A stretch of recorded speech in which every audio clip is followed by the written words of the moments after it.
Hi, this is Alt Shift X. We're here to talk about A Knight of the Seven Kingdoms Episode 2, the second episode of the new Game of Thrones spin-off show, set 90 years before Game of Thrones. We're going to talk about these new characters, the Targaryen princes, Baelor, Maekar, and Aerion. We'll talk about the new Kingsguard knights, Donal and Roland. We'll talk about Lady Gwyn Ashford. We'll talk about the jousting matchups. I think I've figured out what the matchups are in the jousting. I think it's the same as the book, but we'll talk about that. And we will talk about Arlen of Pennytree hanging Dong. We'll talk about it all here on Alt Shift X. Thanks for joining me. Press like and subscribe. We are extremely close to 2 million subscribers, so do press like and subscribe. This stream will have no spoilers for future episodes of A Knight of the Seven Kingdoms, except near the end of the stream, we will have a spoiler zone, where we will talk about spoilers. That'll be near the end, you will be warned. We are live streaming every Sunday night right after the show airs. We're also making scripted, explained videos each week. And my bastard Blackfire brother is doing weekly podcasts with Glidus called Dunk Time. These are long conversations about every episode of the show.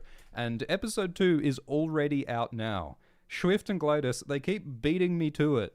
I haven't even started, and these guys have already released 2.5 hours of Dunk Chat. So you can go and watch that now on Nebula.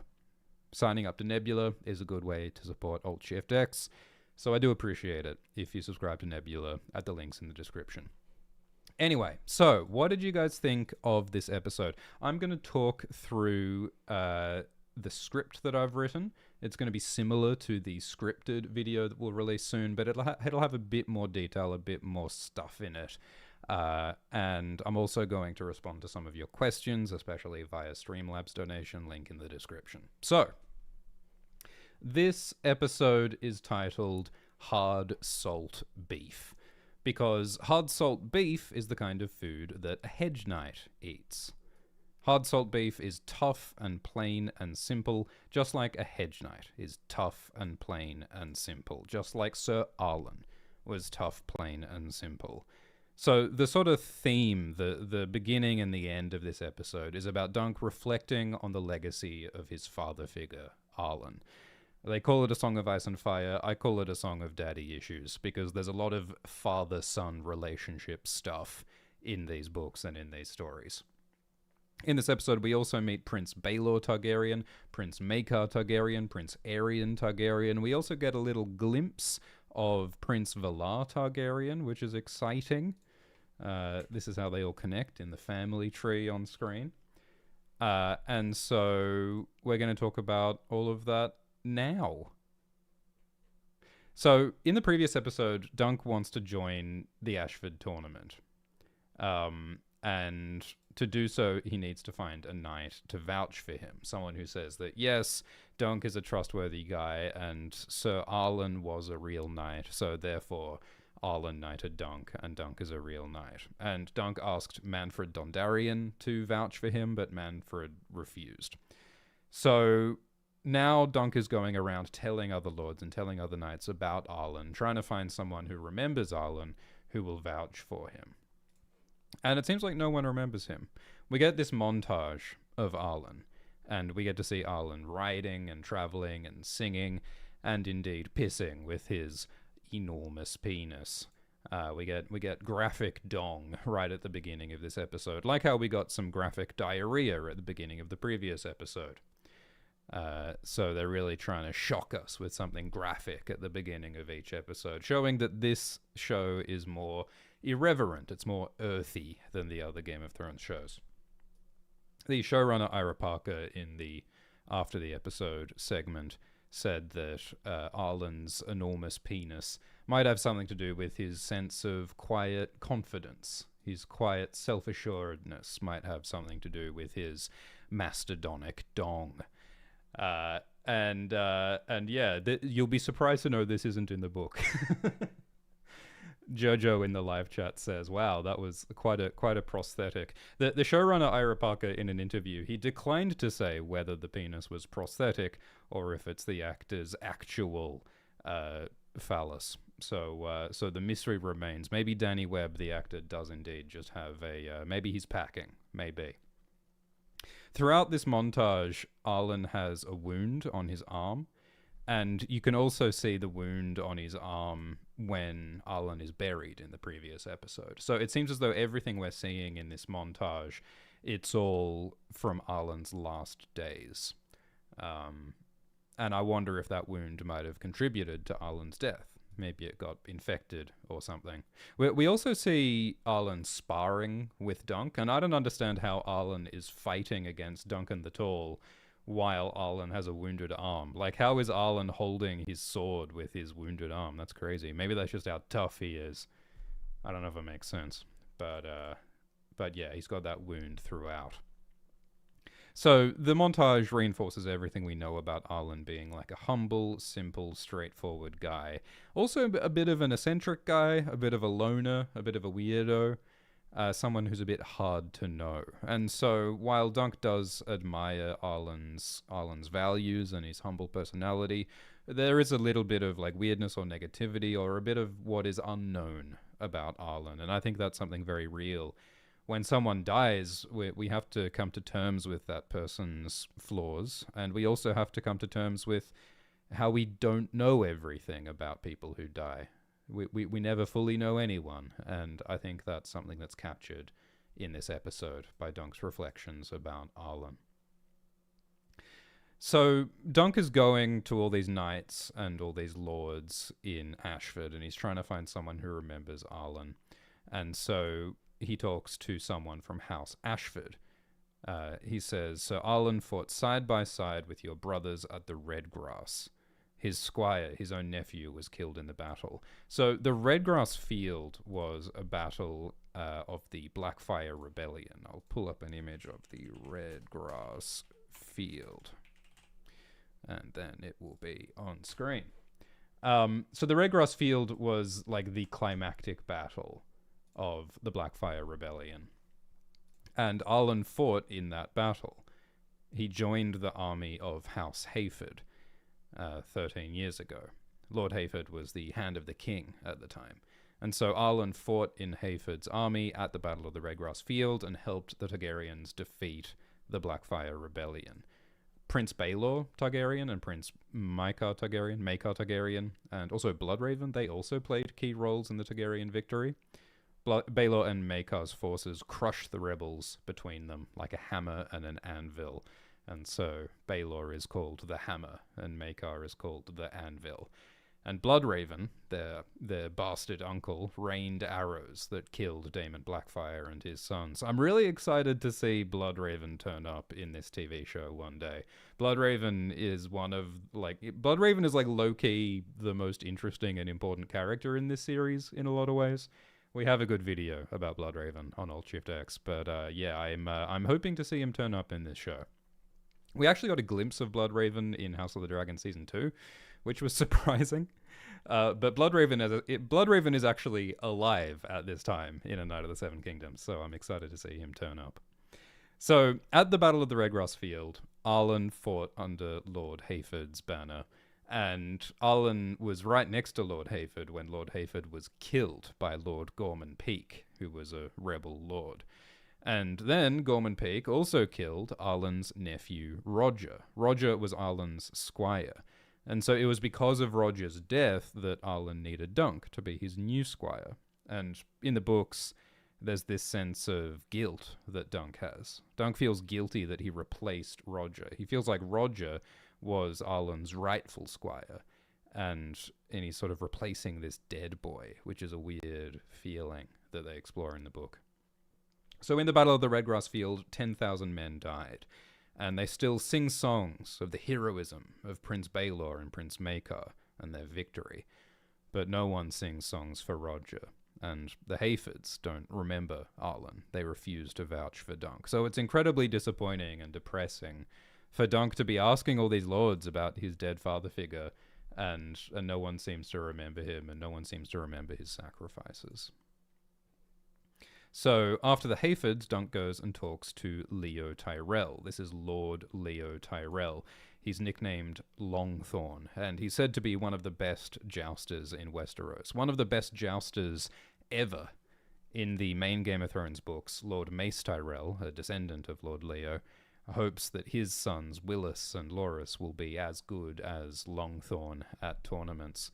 And some say that Loras Tyrell is better than Leo Longthorn, but that's controversial. Oberyn Martell disagrees. In the books, Leo Tyrell is described as a slender greybeard with silver hair, wearing green and gold. He sounds very elegant and fancy in the book, but in this show, Leo looks more gruff. He dresses simply. It's a different vibe to like the fancy, ostentatious Tyrells who we see in Game of Thrones, like Marjorie and Loras.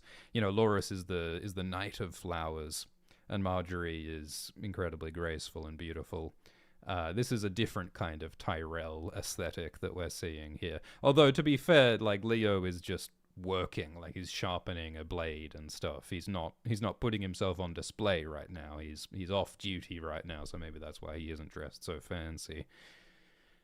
So Lord Leo, yeah, he's a great jouster. He also fought in the Blackfire Rebellion. He wasn't in the Battle of the Redgrass Field, but he was in some other battles in the Reach, and he had some victories there. So Leo Tyrell is very powerful and important. I mean, the Tyrells are the paramount lords of the Reach. They rule this entire region. Lord Ashford is subservient to Lord Leo. Lord Leo is his boss. So Leo is the most important lord here until the Targaryens arrive. Leo's very powerful. It's pretty ballsy for Dunk to even talk to Leo, which he doesn't do in the book, I don't think. So the reason why Dunk approaches Leo is that Dunk and Arlen served the Tyrells at Highgarden. This was like 10 years ago, and Dunk barely remembers it because it was 10 years ago, but Arlen often spoke of Lord Leo, and in the TV show, apparently Leo told Arlen this line about how the Hedge Knights are the connection between lords and commoners. But Leo doesn't remember Arlen either, and he's kind of rude about it. Leo spits, and Leo's teeth are stained red. You can see Leo has like this red stuff in his mouth. Yeah, see his red teeth there? So in Game of Thrones, there's this drug called sour leaf, and it's a drug that people chew, so it's a bit like chewing tobacco or maybe betel leaf. And so people chew it as like a stimulant, and then they spit out the red stuff, and so that's what's going on here. I think it's the first time we've seen sour leaf chewing in the Game of Thrones show, which is kind of cool. But yeah, there's also something morbid and scary about the red stuff because it looks like blood, but it's just a drug. So Dunk wants to believe that Arlen, his father figure, the man who raised him, was a great man. He wants to believe that he was a great knight, but he's being forced to confront the fact that Arlen was actually not a very successful knight and not very popular, and no one acknowledges that he ever exists, which is incredibly depressing when your father figure has died and no one cares. So it's incredibly sad. Egg says that, well, if no one remembers Arlen, he wasn't a great knight, he must have been a shit knight, is what Egg says. Which is, mean but true. But then Egg also very compassionately, I think, says, well, I'm not going to abandon you while you're suffering your master dying over and over again. That's what it is feeling like for Dunk. It's feeling like his master is dying over and over again with all these people not remembering him. And I like seeing Egg's compassion and empathy, recognizing how Dunk is feeling right now.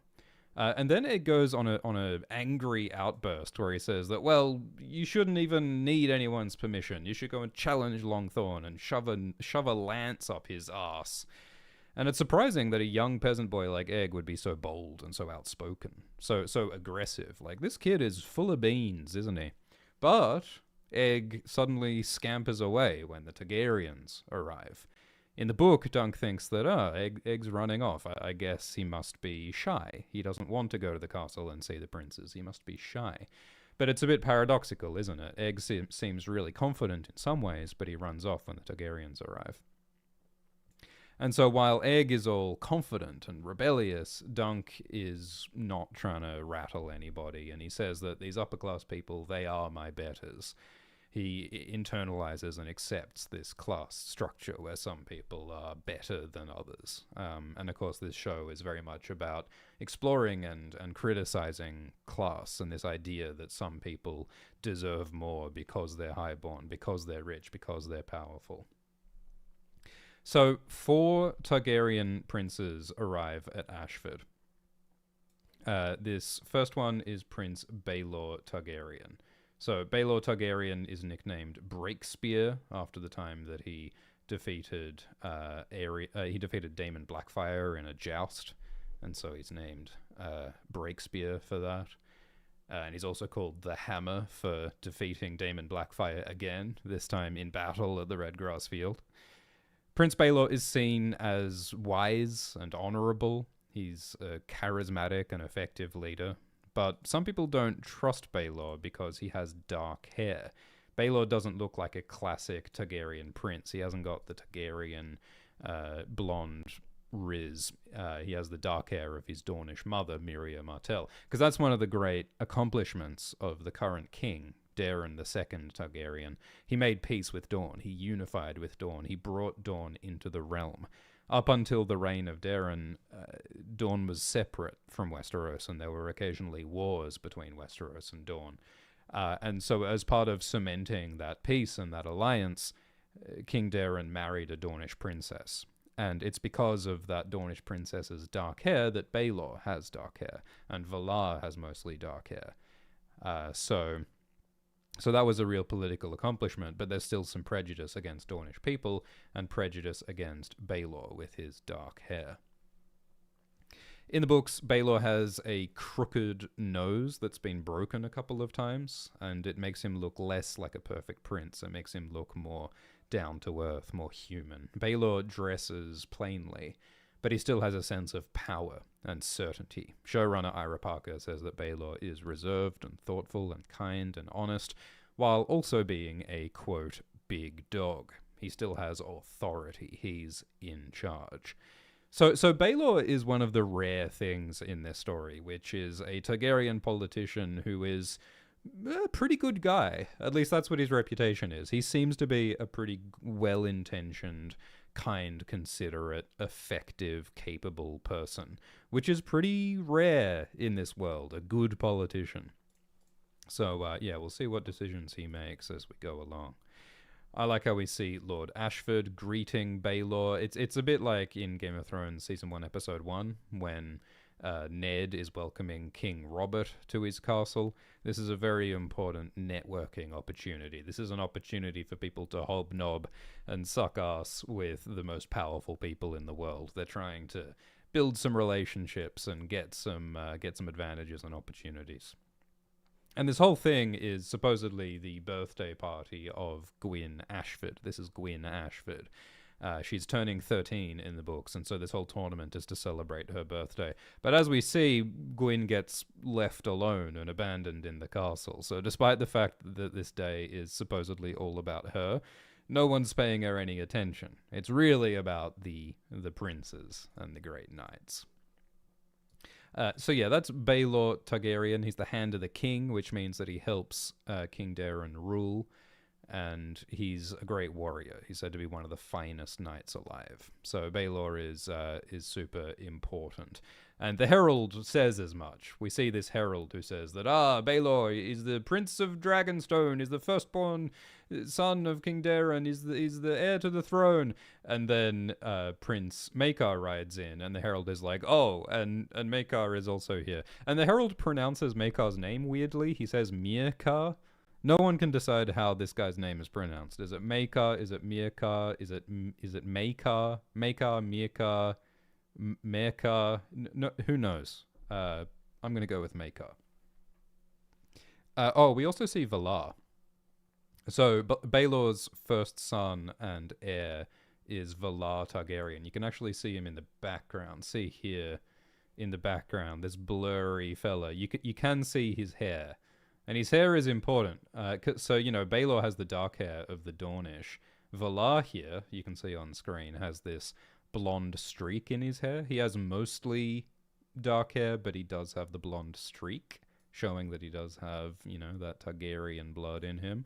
I am a bit disappointed by how Valar looks, because in fan art, he looks a lot more magnificent.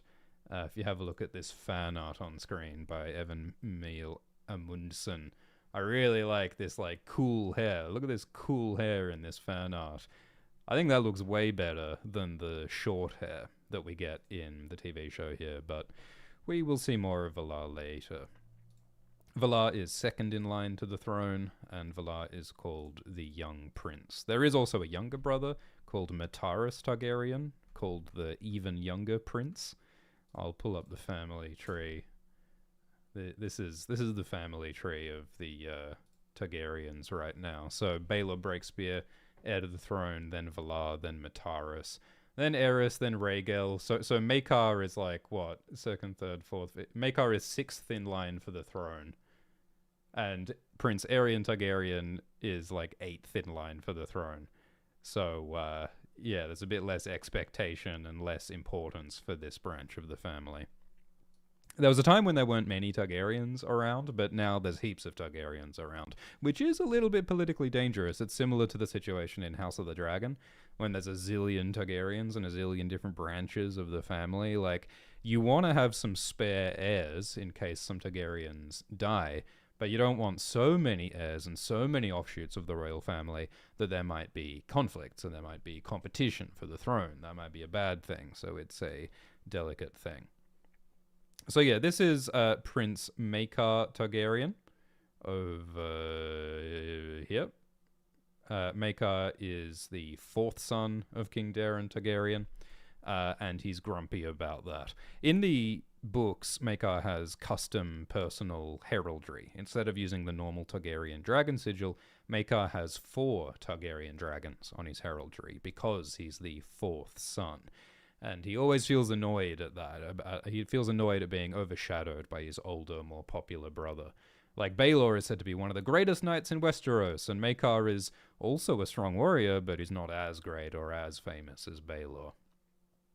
In the book, Maekar is described as thickly built and powerful, with silvery Targaryen hair, and he wears silver-studded leather.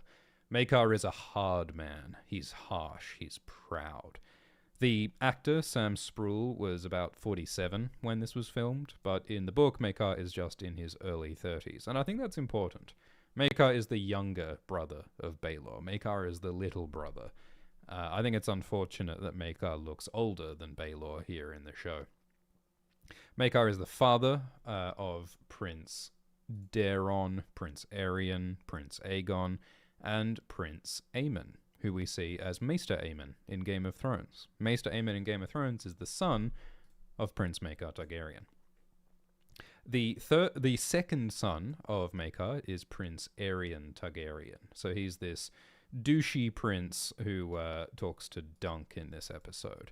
In the book, Aerion is about 16 or 17 years old, the same age as Dunk. And in the book, Aerion is described as beautiful, with curls of silver gold hair and violet eyes and a sculpted, imperious face. In the book, Aerion wears bright, flamboyant clothes. Aerion calls himself Bright Flame. And Aerion also has custom personal heraldry. Aerion's dragon has heads coloured red and orange and yellow, and his dragon breathes golden, gilded flame. So he's quite flamboyant in the book. In this show, Aerion is less colourful. Show Aerion has short hair and black clothes. He looks like a douchey little goth kid. And Aerion is rude to Dunk. He acts all superior and insulting. Aerion wrongly thinks that Dunk is a stable boy, like how Dunk thinks Egg is a stable boy. Aerion carelessly leaves his horse, and the horse kicks a bloke, and Dunk calms the horse down. I like how Dunk is, he's more comfortable with horses than he is with princes.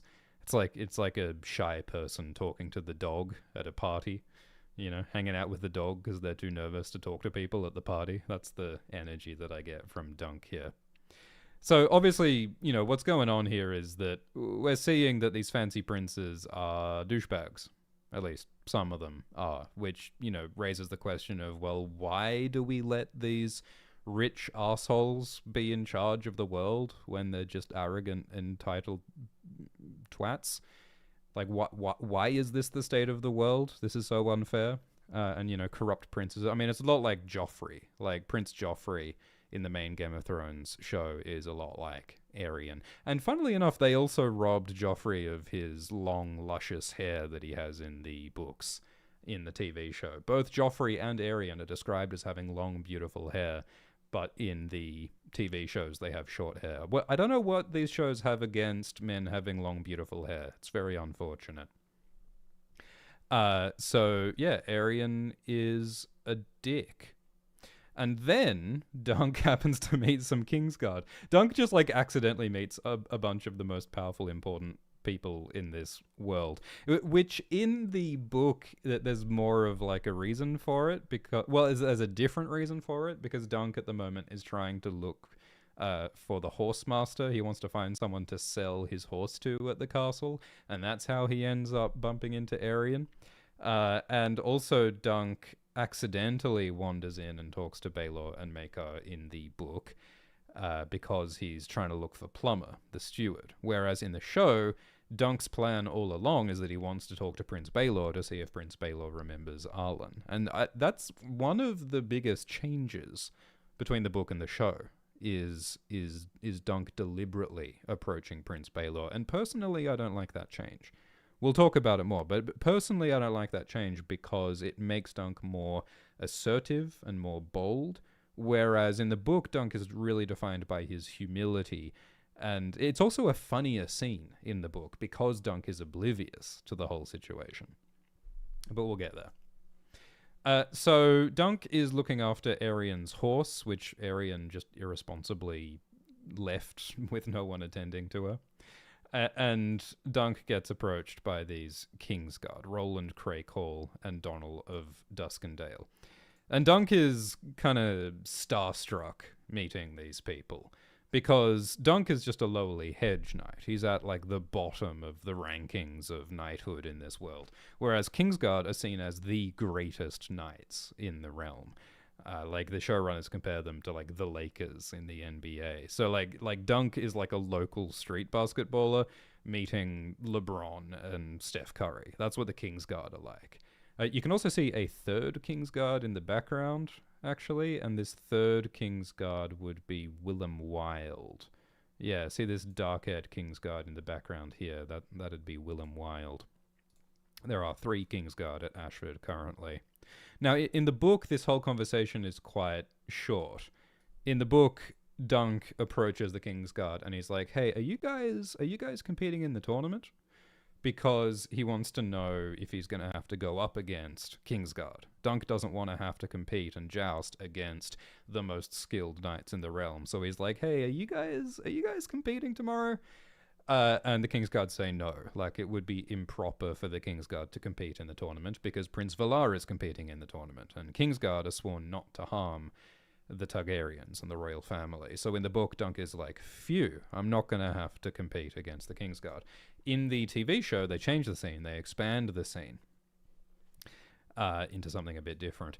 Now, I really like the armor of these Kingsguard, by the way. Look how white the Kingsguard armor is. This is how it's described in the book. In the different Game of Thrones TV shows, we've gotten a lot of very different versions of Kingsguard armor. In Game of Thrones, the Kingsguard armor is quite golden. In House of the Dragon, the Kingsguard armor is quite silver. Here it is in House of the Dragon, it's all silver. In the Game of Thrones Season 6 flashback to Arthur Dayne, the Kingsguard armor is silver. They create all these different versions of Kingsguard armor in the shows, and none of them look like what it is in the books.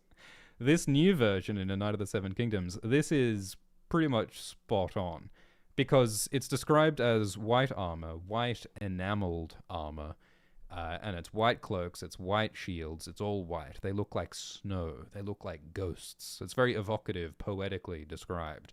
And the white is meant to symbolize purity, because the Kingsguard are meant to let go of all of their family loyalties. They're meant to let go of their personal desires.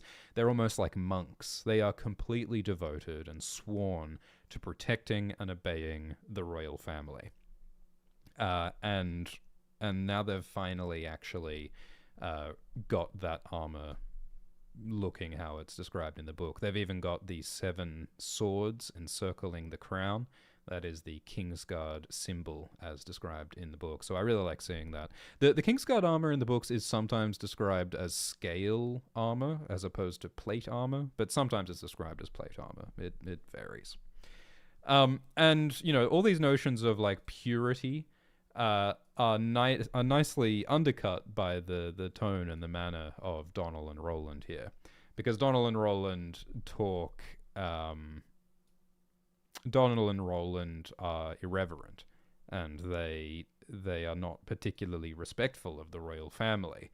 They say that, oh, Arian is temperamental, and one of them makes fun of Dunk. And then bloody Roland Cracole, he says, oh, Dunk, is there a proper place to shit around here? And this connects to what we saw in episode 1, the graphic imagery of Dunk having diarrhea on screen, and what the innkeep said in the previous episode about knights are the same as other men. Because the Kingsguard are meant to be the most perfect, the most chivalrous, the most storybook idealized knights in the realm. But even these perfect, fancy, best knights around, even they shit. Everybody poops. Everyone's the same. And so it makes us think, well, maybe these ideas of like some people are better than others and some people are perfect, maybe that's nonsense. Maybe we're all ultimately just humans. And that's a really important idea. In the book, Donal has red hair, but in the show, Donal and Roland both have dark hair. And I think that's unfortunate. I think these characters look very similar with their dark hair and their beards. I think that it would be a good idea to make the characters look more different, so they're more distinct and more recognizable, but maybe that's just me. So Roland goes off to look for a place to shit, and then Dunk talks to Donal. And they talk about how Roland comes from a fancy noble family, House Cracole. The Cracoles are a house in the Westerlands, and they're sworn to the Lannisters. In the main books, there's a Cracole nicknamed Strongbore, who Jaime Lannister thinks is one of the strongest knights in Westeros. So Roland Cracole is a fancy lad from a noble house, but Donal is not from a noble family. He's just from the city of Duskendale. And he's not from House Darklan, who are the rulers of the city of Duskendale. Roland's family are just crabbers. They fish and sell crabs. Do you fish crabs, or do you crab crabs? Do you fish and crab crabs? Is that how that works? I don't know. But Dunk is surprised that this Kingsguard knight is just a common-born crabber. He's inspired. Dunk wants to believe that a low-born person can rise high in this world. Dunk asks Donal how it's possible for a crabber to become a Kingsguard. And Donal cryptically says that he got into the Kingsguard the same way that his family became crabbers. And Dunk is like, huh? Like, what does that mean? So then later on, Egg says that, well, Donal... He's actually, like, Donal's father is not some random lowly crabber. He's actually the owner of the biggest crabbing fleets in Westeros. So he's actually a very rich merchant. And so I think that Donal's answer, like the same way we became crabbers, I think that suggests that his father's money and his father's influence is how Donal joined the Kingsguard. Because we've seen that before. Like in House of the Dragon, Season 1, we saw how... you know, candidates for the Kingsguard were judged based on their political connections instead of their skill sometimes. And that's something that happens in the main Game of Thrones story as well. We learn that the Kingsguard is corrupted by politics in various ways. So from Dunk's perspective, it's like, well, is there no fair way to do this then? Like, if political corruption influences everything, is it impossible for a low-born person like Dunk to achieve higher social status, even if he's skilled, even if he's lucky? Is corruption the only way up? And that, I think, is an important open question as the story goes on. So, Dunk sees an open door into Ashford Castle, and he decides to go in. So in the show, Dunk has a plan to talk to Prince Baelor. Dunk said earlier on the bridge that he has an idea, and the idea is he wants to talk to Prince Baelor about Sir Arlen. And again, this is different to the book. In the book, Dunk doesn't have this plan. In the book, Dunk is just looking for Plummer, and he accidentally stumbles into Prince Baelor. So that is a significant change, in my opinion. But Dunk walks in, and he listens to a conversation between Prince Baelor and Prince Maekar. There are a lot of little moments where a character overhears conversations by important people that they shouldn't hear. It's like when Arya listens to Varys and Illyrio in Game of Thrones Book 1, Season 1. So Maekar is complaining that he has to be here at this tournament. He's saying that this tournament is a miserable circus, and he complains that their father, the king, Daeron II, ordered them to attend this tournament. This line isn't in the book. It's part of this idea that's in this TV show that the Targaryens are a bit politically insecure at this time. Because for like 130 years, 140 years, the Targaryens ruled Westeros unchallenged because the Targaryens alone had dragons, the greatest weapons of war in this world. But dragons went extinct. And so now, for decades, the Targaryens have not had those weapons of mass destruction that made them the unquestioned rulers. And so the showrunner Ira Parker says that the Targaryens feel that they have to attend these kinds of tournaments because they need to be asserting their power. They need to be networking. They need to be the authorities in charge, even at a relatively unimportant tournament like here at Ashford. So that's an idea that isn't in the book. But it does make sense, especially with some of the lore that George Martin wrote later.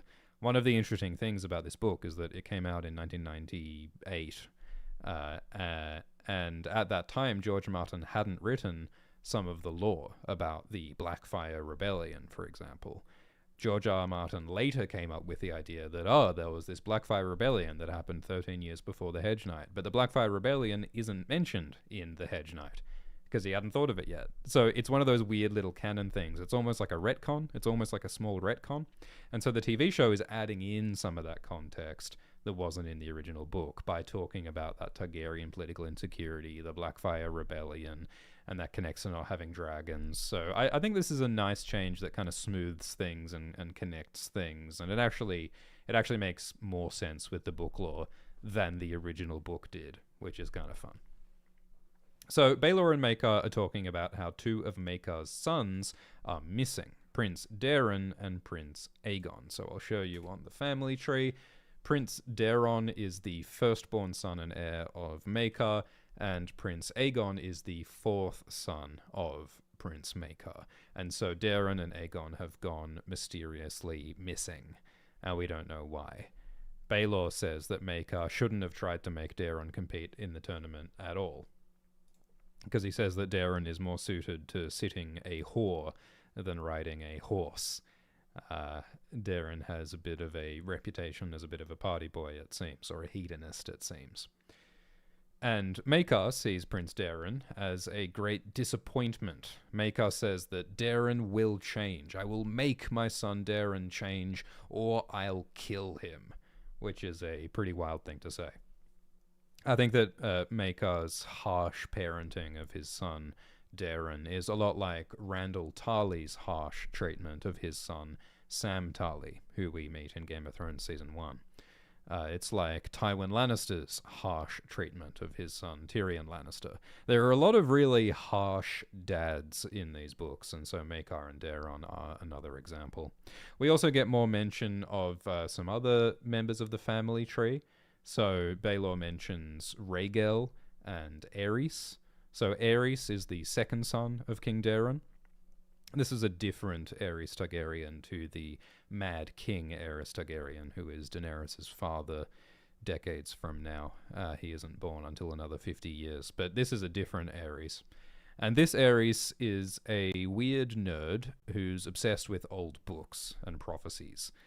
It seems to be all he cares about. He's got a wife, but he doesn't seem to ever have sex with his wife. He has no interest in sex. He's only interested in old books. And so fans speculate that this Aerys might know something about Azor Ahai, or the prince that was promised, the prophesied hero who's said to be the one to save the world from the White Walkers. There's some talk of that prophecy in the House of the Dragon TV show. So I think this is part of this ongoing mystery about, like, what do the Targaryens know about the prophecy of the hero? What do they know about the White Walkers?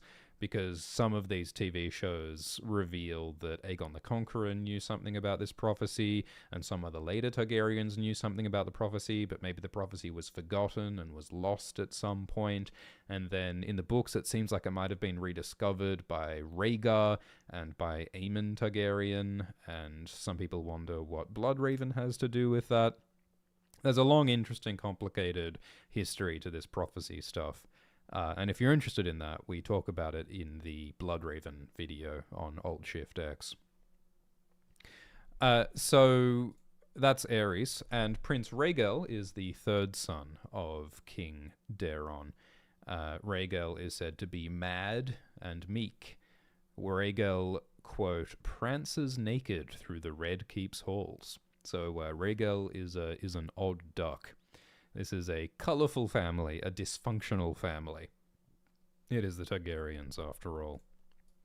Most of the dialogue between Maekar and Baelor, most of it is word for word from the book, although they do make Maekar swear more. He's very coarse and curses a lot, which emphasizes his harsh, blunt personality. So while Dunk is listening in on the prince's conversations, he's approached by Gwyn Ashford, and Gwyn Ashford is fun.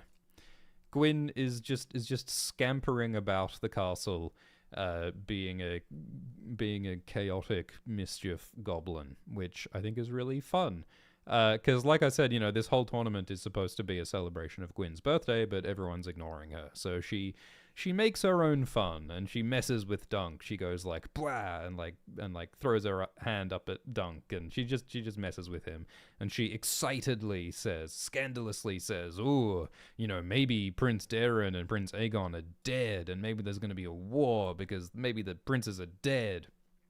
And then Dunk later foolishly repeats this idea to Maekar, and Dunk says, "Oh, I hope the princes aren't dead." So Gwyn sort of starts this rumor that Daeron and Aegon might be dead, and it all comes from Gwyn. Now, none of the Gwyn stuff doesn't happen in the book. In the book, Gwyn is just described as a short girl with yellow hair, and she doesn't even have a name in the book. She's just Ashford's daughter.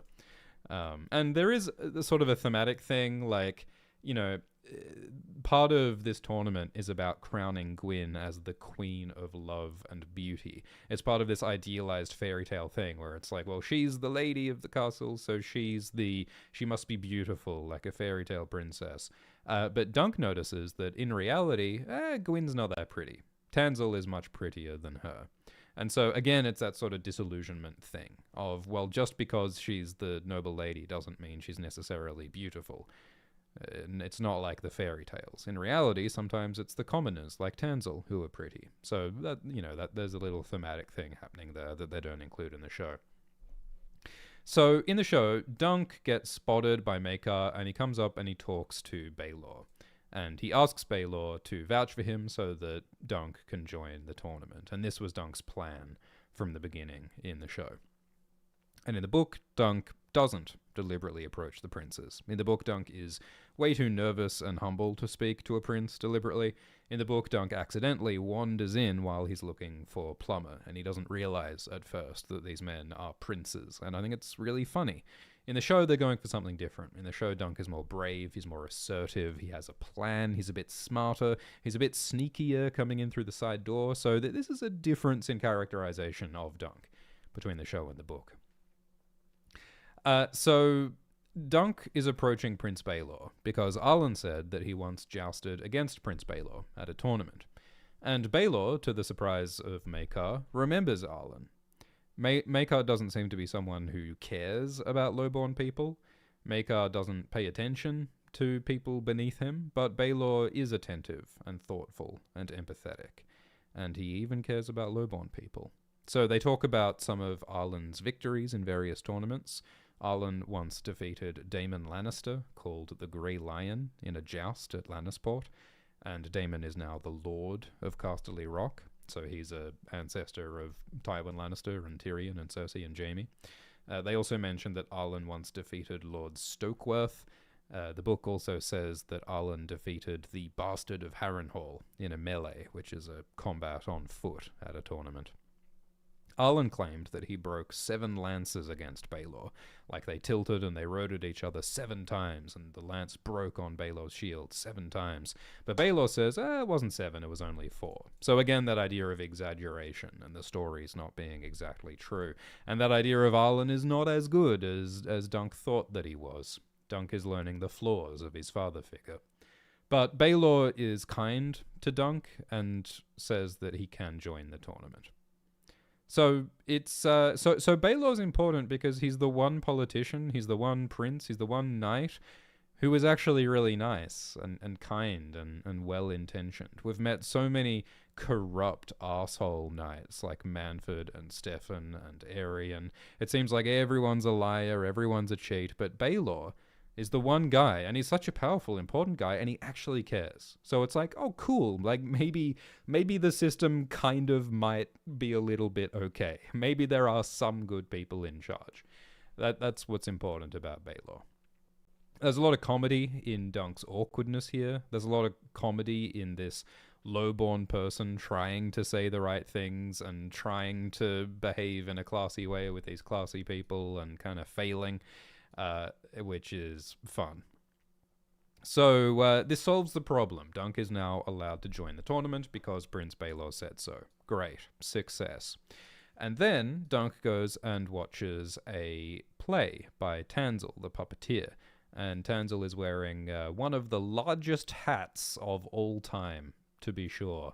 She's standing on stilts to make her height even more apparent. I don't think there's any particular reason why she needs to be so enormous. I mean, she's playing Jonquil, which is a fairy tale legendary character in Westerosi folklore. I don't know why Jonquil needs to be 10 feet tall, but that's what they did. It looks cool. And this is a story of Jonquil and Florian the Fool. So Florian the Fool is this legendary hero. And the thing that's fun about Florian is that he's a fool. He is a jester. He's just meant to dance around and joke for people's entertainment. But at the same time, he's also a knight, like a genuinely heroic, capable knight. He wears armor made of motley in the book. And the point of Florian is that it explores this idea that heroism is inherently foolish. Idealism, hopes and dreams, wanting to be romantic, wanting to be a hero, these are all ridiculous, delusional, idealistic feelings. And sometimes these feelings are not realistic. It's not logical to want to be a hero and to save a princess from a dragon. Those feelings are naive and foolish and sometimes delusional. And, you know, as this series shows us over and over and over, our foolish hopes and dreams don't always come true. And our ideals are sometimes corrupted. Sometimes fancy Kingsguard knights are not perfect. Sometimes they're corrupt and they have to go and poop in the hay. And sometimes a prince is not a good, wise, compassionate leader. Sometimes a prince is a little goth douchebag. But despite that, feelings of idealism and hope and dreams are what make us human. We need to be a bit foolish, and we need to be hopeful, and we need to dream in order to achieve anything worthwhile, in order to feel human, in order to hope. So that's what Florian the Fool is all about. This story is all about the importance of foolish romanticism in the face of darkness and evil. You can compare Florian the Fool to the story of Don Quixote by Cervantes, because Don Quixote is another foolish hero who goes out and tilts at windmills. And Don Quixote is delusional, but he's still, like, kind of genuinely a hero, in the same way that Florian is. I think that Florian is holding 2 swords, by the looks of it. Is he holding 2 swords? I think he's holding 2 swords, and that reminds me of Arthur Dane in the Game of Thrones Season 6 flashback. Do you think Florian the Fool could take on Arthur Dane? That would be cool. But really the important thing about Florian's appearance here is that he looks exactly like Dunk. Like, look at Florian's face. He's got the blue eyes, and he's got that, like, big, prominent chin. Like, this is meant only as a compliment, but my goodness, Pete Claffey has a big chin. And so does Florian the Fool. So they're deliberately making a parallel here, because, of course, Dunk is also a dreamer, and he's also naive, and he's also foolish, and he also hopes to go out and be a great chivalrous knight, even when that's not realistic. So Florian is a very direct parallel to Dunk, and Jonquil, the lover of Florian, is a parallel to Tanzil, and so Dunk sees Tanzil as like his fairy tale princess, as the woman he hopes to woo. And so you can see the enormous crush that Dunk is developing for Tanzil right on his face. It's also really cute to see Egg hanging out with other children and just having a nice time. We don't get to see Egg having such a just like innocent, nice time, enjoying life so much. So that's really nice to see. So after the show, Dunk approaches Tanzil and compliments her on her performance.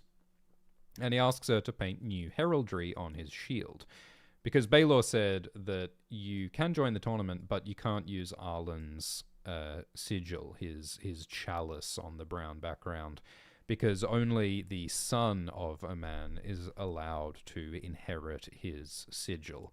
Dunk needs to make up his own new sigil, so Dunk asks Tanzil to paint his shield.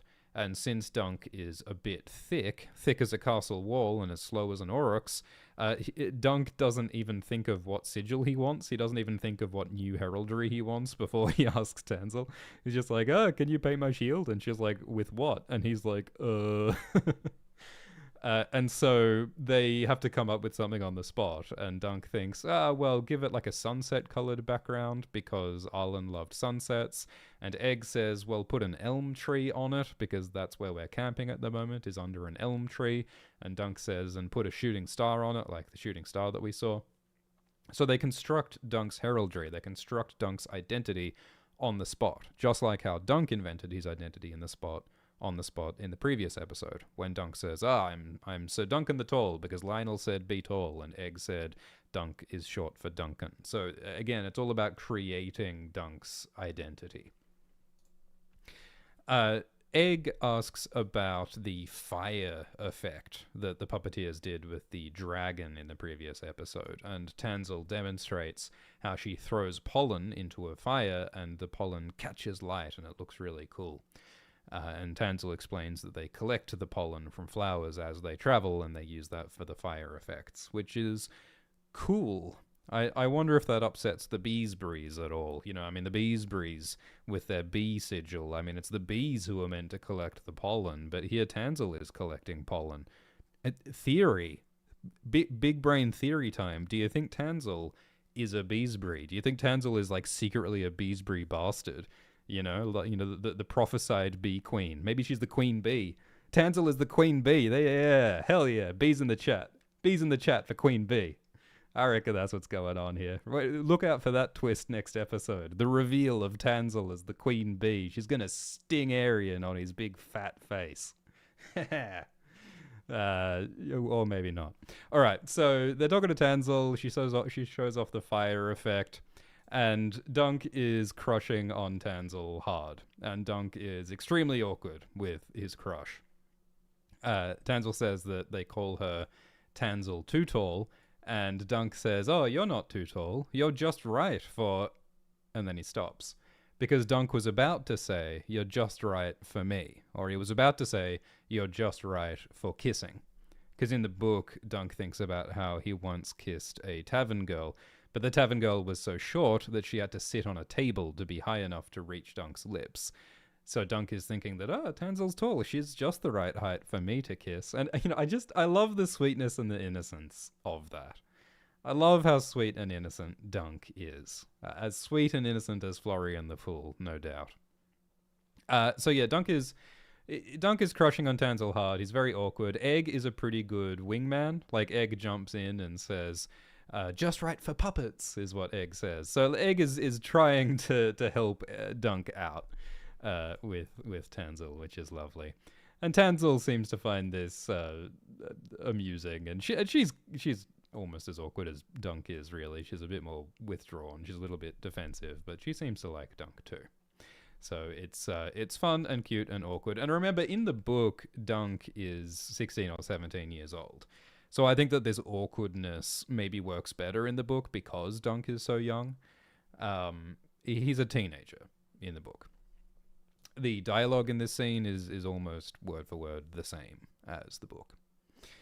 So then we have a conversation that isn't in the book, where Dunk and Egg are having a drink, and Dunk is like, wow, I really blew that, didn't I? I really said the wrong things there.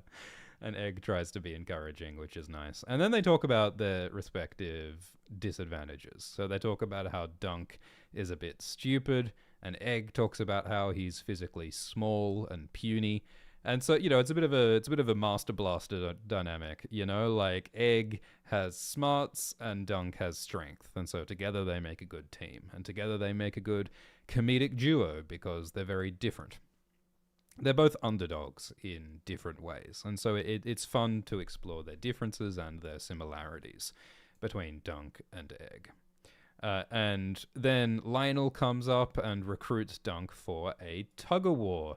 And Lionel is very ridiculous and over the top, and he swears a lot, and we see this tug-of-war happen, and Dunk and Lionel's side wins. And this is not in the book. This is something added purely for fun. I don't see a lot of thematic meaning with the tug-of-war necessarily. It's just a bit of fun. Egg's actor Dexter Sol Ansel said this was the most fun day of filming because no one listened to the stunt coordinators and they just did the tug-of-war for real, even though it was meant to be more simulated. And Dexter Sol Ansel was genuinely dangling from the rope. So that's cute. Apparently, there are these shots where Dunk is throwing Egg in the air as a celebration, this shot here. And Dexter said in an interview that one of the times when Peter Claffey threw him in the air, when Egg came down again, Dexter's eye hit Peter's nose, and Dexter's eye swelled up. And that was the day that Game of Thrones author George R.R. Martin was visiting the set. So when Dexter met George Martin, Dexter's eye was swollen because Dexter's eye hit Pete Claffey's nose, which is fun. So Dunk and Egg enjoy the tournament, and then Dunk goes and buys some armor, because Dunk has inherited all of Arlen's things, and a lot of Arlen's things are too small for Dunk. So that's why Dunk has a belt that's made of rope, because Arlen's belt was too small. Arlen's armor is also too small for Dunk, so he needs to buy new armor. And he buys armor from this guy, Steely Pate. And Steely Pate is basically like a fantasy dwarf, like a Lord of the Rings dwarf, because he's bearded and he's short. He's only 5 feet tall in the book, and he's very blunt and direct with his personality. And he's a smith, so he's just he's just a version of a fantasy dwarf, which is fun. The order of things is changed in the TV show. In the book, Dunk meets Pate earlier on. It's the first thing he does at Ashford, but the TV show switches the scenes around a bit. That's one of the interesting things about this show, is that it's taking a very short book, a linear, continuous book, and they're chopping it up into 6 separate episodes. And they're trying to give each of those separate episodes a theme and a through line and a focus. So the first episode was very much about Dunk creating his identity, and the second episode is very much about Dunk thinking about Arlen and his legacy and how he relates to Arlen. So because they're sort of trying to shape each episode into its own mini story, they've rearranged some of the scenes. Pate says that he doesn't have fancy, ornate armor. He doesn't have helms decorated with gold and silver or shaped like foreign fruit or fantastical beasts. In the book, Dunk actually sees another armorer, a Tyroshi armorer, who makes elaborate armor that's shaped all like crazy creatures. And Pate is different to that, because Pate's armor is practical and simple and humble, but effective. and strong. So Pate's armor is exactly like Dunk. Dunk is also plain and simple and humble. I mean, it's like hard salt beef, the title of this episode. Simple, plain, strong. That is the nature of Dunk and Arlen. I get there's sort of an interesting thematic complexity, I guess, in the idea that Dunk and Arlen are plain salt beef. They're tough salt beef. They are simple, unornamented, strong. But Dunk is also Florian the Fool, and Florian the Fool is colourful and is a dreamer and wants to be more. So I guess that interplay of ambition and hope and idealism, it's juxtaposed a bit with Dunk's sense of humility and simplicity, I suppose. And remember, like, there's that open question of, is Dunk really a knight, or did Dunk lie about being knighted by Arlen? And I suppose that paradox is part of what is going on here. Dunk is humble, but he's also ambitious. Dunk is honest, but he also maybe lied about being a knight. There are multitudes within our Dunk, aren't there? So Pate asks for 800 silver coins to sell him armor, and Dunk says he hasn't got that much money, and so he starts walking away. But then Pate feels sorry for Dunk and says, okay, I'll accept 600. So it's the same thing that happens. It's the same thing that happens with Plumber. When Dunk comes to Plumber and says, oh, I guess I can't join the tournament, and he starts walking away, but then Plumber takes pity on Dunk and allows him to find someone to vouch for him so he can join the tournament. Now, you'll see on screen a continuity error. So in the previous scene, Dunk gave his shield to Tanzel so that Tanzel could repaint his shield. And now in the next scene, Dunk is talking to Pate, and Dunk has a shield on his back. Look, there's a bloody shield on Dunk's back.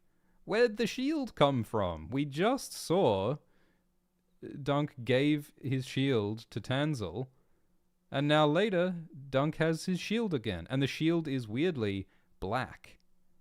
There's nothing on the shield here. It's the same shield. You can see the same decorations, but the shield is blank. And I think that's a continuity error.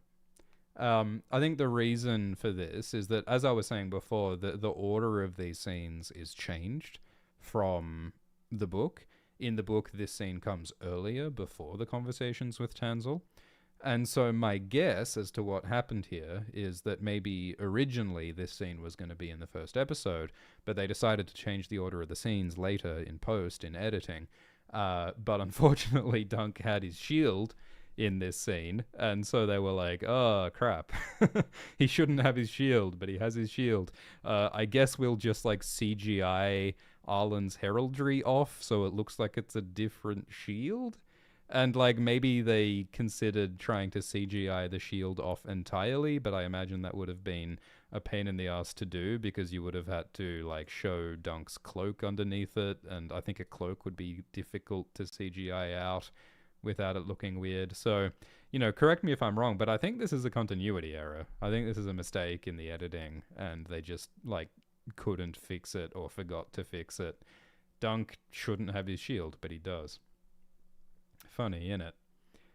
In the live chat, Turbo says, it's better than a water bottle. Yeah, in Game of Thrones Season 8, there were, like, Starbucks cups on Daenerys' table and stuff like that. So, you know, production errors do happen. Hairless Oyster in the live chat says that maybe it's a loaner shield, like when you drop your car off at the dealer to get serviced and they lend you a different car.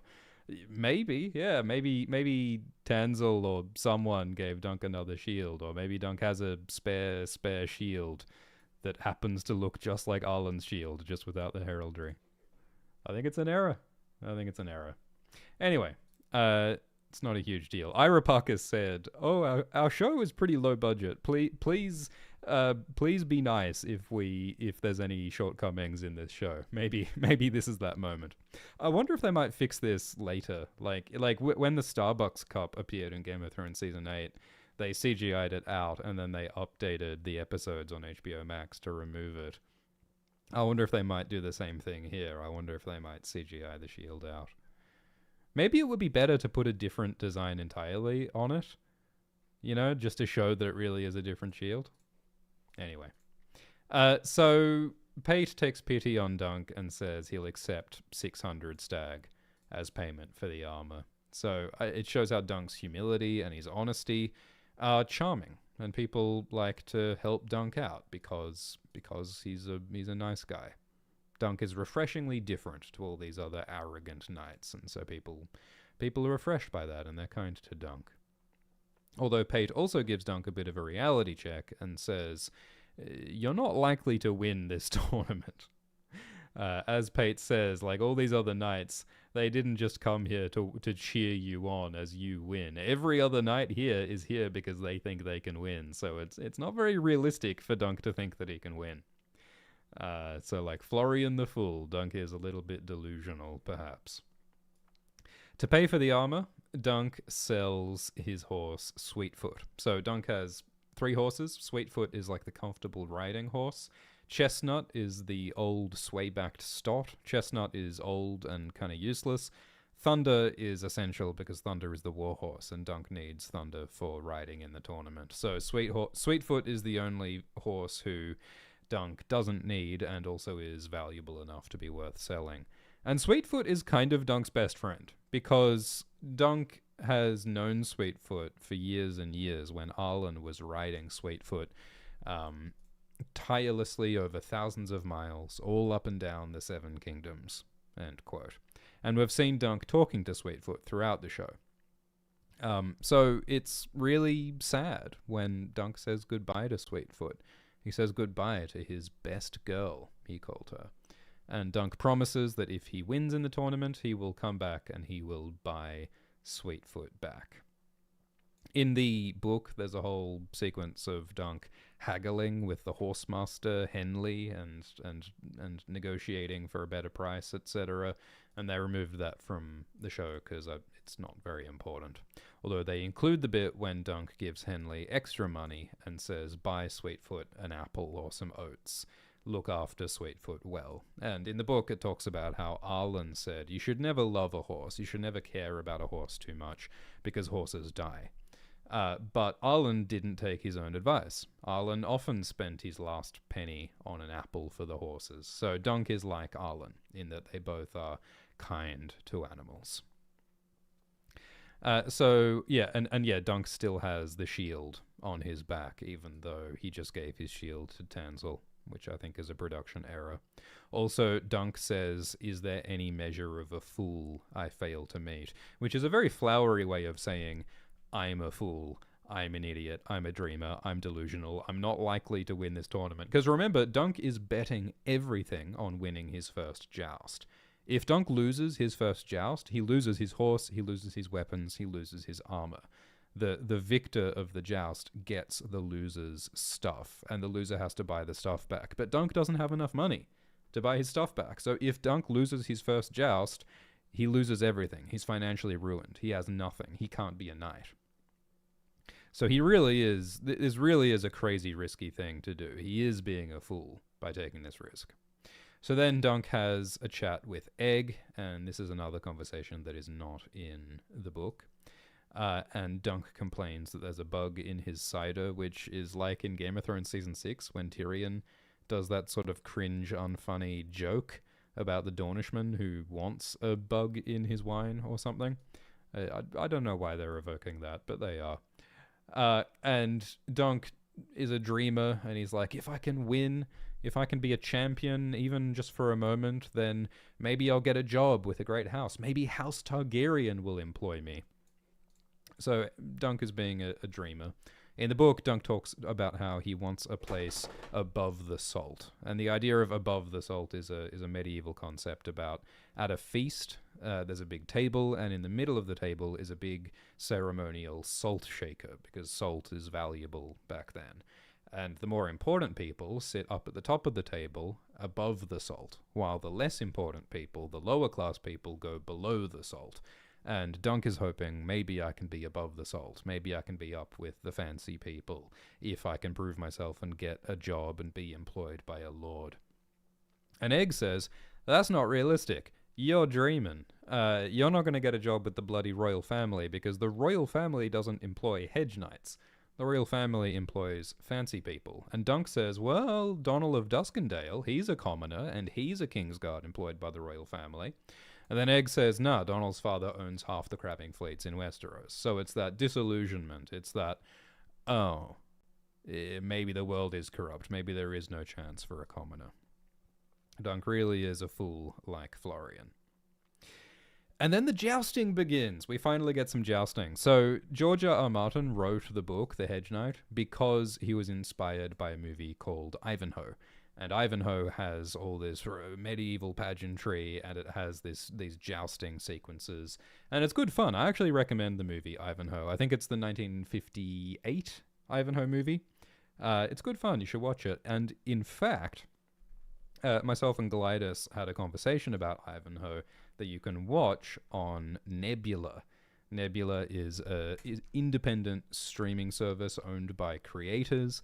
And on Dunk Time, you can listen to 2.5 hours of my Blackfire bastard grunkle Alt-Swift X talking about this episode of The Night of the Seven Kingdoms with Glidus. There are, in fact, over 50 hours of exclusive content with Swift and Glidus on Nebula. That includes conversations about every episode of House of the Dragon.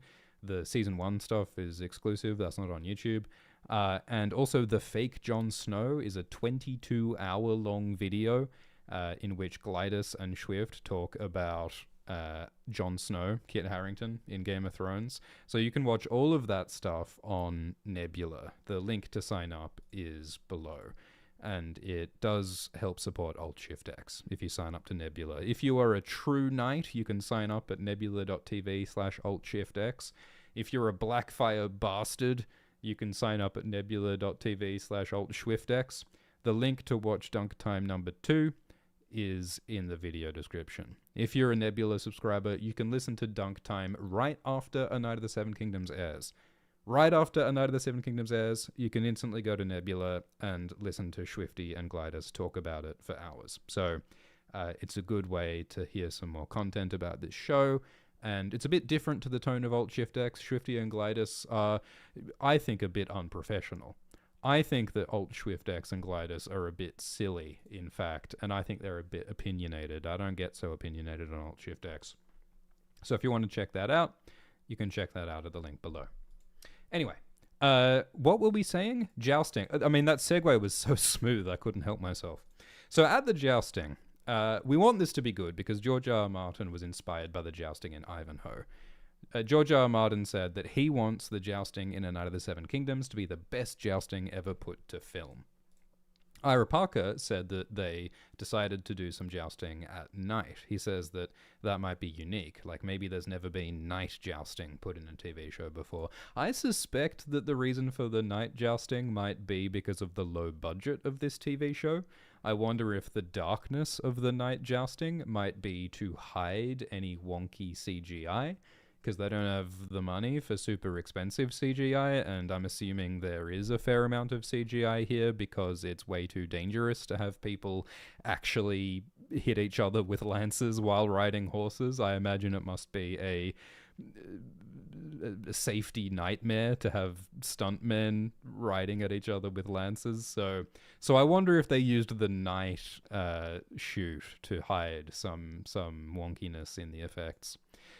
They also have, like towards the end of the jousting sequence, we see from like Dunk's anxiety, he has like a panic attack, and it kind of cuts the jousting sequence short. Like in the book, we see more jousting, but in this episode, we see less jousting, and I wonder if that's because of the cost and the danger and the hassle of filming a jousting sequence, but that's just my speculation.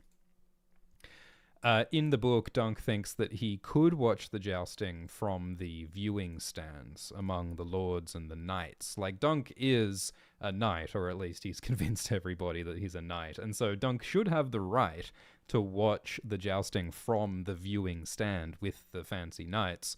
But Dunk chooses to watch the jousting among the common people, the cheap seats, the nosebleeds. That's where he is.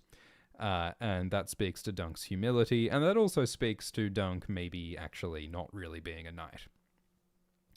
He feels like an imposter when he's hanging out with the real knights. The book also says that Egg can't see through the crowd because he's short, so that's why Egg climbs onto Dunk's shoulders.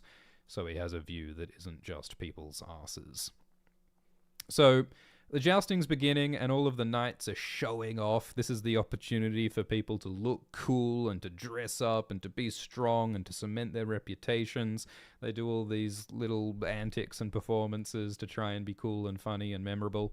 And so this guy is Lord Medgar Tully. Medgar Tully doesn't have a name in the original book, but they gave him the name Medgar in the graphic novel, and they've used this in the TV show. So Medgar Tully is the Lord of Riverrun. He is an ancestor of Catelyn Stark and Edmure Tully and Brynden Blackfish Tully. And he shows off by biting the head off a fish, because the trout is the symbol of House Tully. Kind of odd to violate the animal that is your own sigil, but that's what he does. That bit isn't in the book. In the book, we get more showboating from Lionel Baratheon. We see Lionel in the jousting, and he has this big antlered helm. This is Lionel here. And in the book, we see Lionel laughing while he's jousting, and he knocks the crests off the helmets of his opponents, and he throws the crests into the crowds. And the crowds love that, because these crests, these decorative objects on top of the helmets, they're often made of silver and precious metals. So Lionel is like basically stealing shit from his opponents and just giving them to the crowds, and so the crowds love him. It's a shame we don't get to see that in this episode, but it's a bit of fun from Lionel. Do you think that Daniel Ings is actually inside the helmet, or is that CGI? I suppose it would be fine to put Daniel Ings on a horse in armor, even if it's only for like this 3-second shot. It actually looks like he's smiling, don't you think? Like his expression, you can kind of see him grinning through all the helmet and the armor. But yeah, the antlered helm and like the power and the badassery of this, I think is appropriate. It's cool seeing Lionel in action, even just for a moment. So how does this tournament work? So there's lots of different kinds of tournaments with lots of different rule sets. It's just up to whatever lord is in charge. But this particular tournament is a jousting tournament, and it starts with 5 champions. And so the champions at the start of the show here, I think, are the same as the champions at the start of the book. It's a little bit difficult to see, but I think that's what's going on. Do I have the I think I can pull up an image showing who the people are. If you hang on for one gosh darn moment, you can see it on screen. These are the competitors on screen in the jousting, at least in the book, and I think it's the same in the TV show. So the starting champions are Robert Ashford, the younger son of Lord Ashford, Prince Valar Targaryen, Lord Leo Longthorn Tyrell, Sir Humphrey Harding, and Sir Andrew Ashford. Andrew is the eldest son of Lord Ashford. And so the idea is that those 5 start as the champions in the tournament, and anyone can come and challenge one of these 5 champions. And the goal is to knock your opponent off their horse. And when a knight falls off their horse, they do have the option of continuing the fight on foot if their opponent agrees to do so. And so they have like a melee fight with weapons on the ground, and that can also decide the winner. And if a challenger defeats a champion, then the challenger becomes a new champion, one of the 5 champions.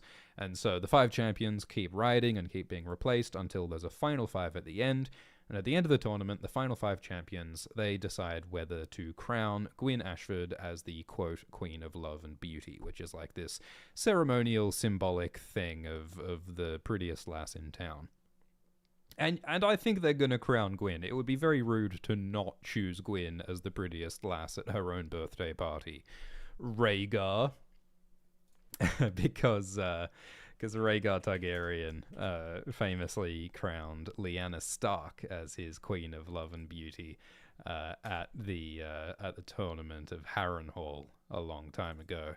And that was one of the factors that led to Robert's Rebellion, which was one of the larger kerfuffles in Westerosi history. So don't crown the wrong person as the Queen of Love and Beauty. But we're yet to see what'll happen there. So that's how this tournament works, and so these are the competitors. So at the beginning of the tournament, the champion Robert Ashford is challenged by Lionel Baratheon. The champion Prince Valar Targaryen is challenged by Sir Abelard Hightower. The Hightowers are the family of Otto Hightower and Alicent Hightower from House of the Dragon. Lord Leo Longthorn is challenged by Lord Daemon Lannister, the Grey Lion, who once competed against Arlen. And it's pretty cool that Lord Daemon Lannister is challenging Lord Leo Tyrell. This is a great lord competing against a great lord, which is pretty fun, pretty high stakes. This is like a president of a Security Council country jousting against another head of state of an important country fighting each other. Wouldn't that be fun to watch? Macron and who's holding this header? Angela Merkel jousting against each other. Wouldn't that be fun? It's a bit like that. And Lord Medgar Tully challenges Sir Humphrey Harding, and Sir Tybalt Lannister challenges Andrew Ashford. Now, I think there is a small continuity error here, again, actually, because in this episode, Prince Baelor Targaryen says that Daemon Lannister is competing in the lists on the morrow. Baelor said that Daemon is going to joust tomorrow. But here we see two Lannisters competing now, tonight. And I'm assuming that one of these Lannisters is Daemon Lannister, because that's who competes at the start in the book. And the other Lannister must be Tybalt Lannister. So I think this might be a small error. Because Baelor said Daemon would compete tomorrow, but he's competing tonight. So I think that might be a small error. But also, maybe it's just a different Lannister. I guess that's also possible. We also get a better look at Valar Targaryen. So Valar is the eldest son and heir of Prince Baelor, and there's a little exchange between Dunk and Egg where Dunk says that, oh, well, he's the prince, so I bet he's going to be a really good jouster. I bet he's going to be a really skilled knight. And Egg says, I'd take that bet. So it seems that Egg thinks that Valar is not such a skilled knight. So that's one of the questions that Dunk has in his head throughout this tournament, is that he's thinking, who should I challenge?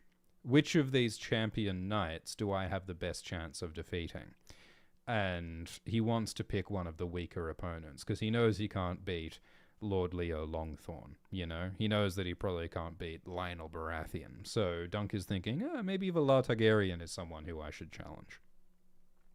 In the book, all 5 champions have a piece of orange silk tied onto their arm, and that represents the favour of Gwyn Ashford. They are symbolically defending Gwyn Ashford.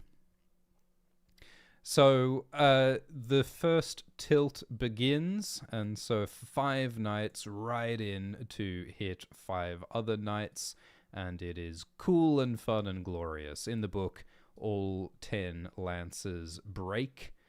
So like all of the lances strike the shield or the body of the knights, and they break, which is meant to be a good omen for the quality of the jousting. In the TV show, some of the lances don't break. I think most of the lances don't break in the TV show. I wonder how they did that. I wonder how they filmed that safely. That's interesting. And there's some fun shenanigans. Most of the outcomes of this jousting is roughly the same as what's in the book. Like, we see Valar Targaryen defeat Abelard Hightower. These Hightowers, they can't get a break, these Hightowers, because in House of the Dragon Season 1, Episode 1, we saw Daemon Targaryen defeat Gwaine Hightower in a jousting competition. These Targaryens keep on defeating these Hightowers in jousting. We also see Humphrey Harding defeat Lord Medgar Tully.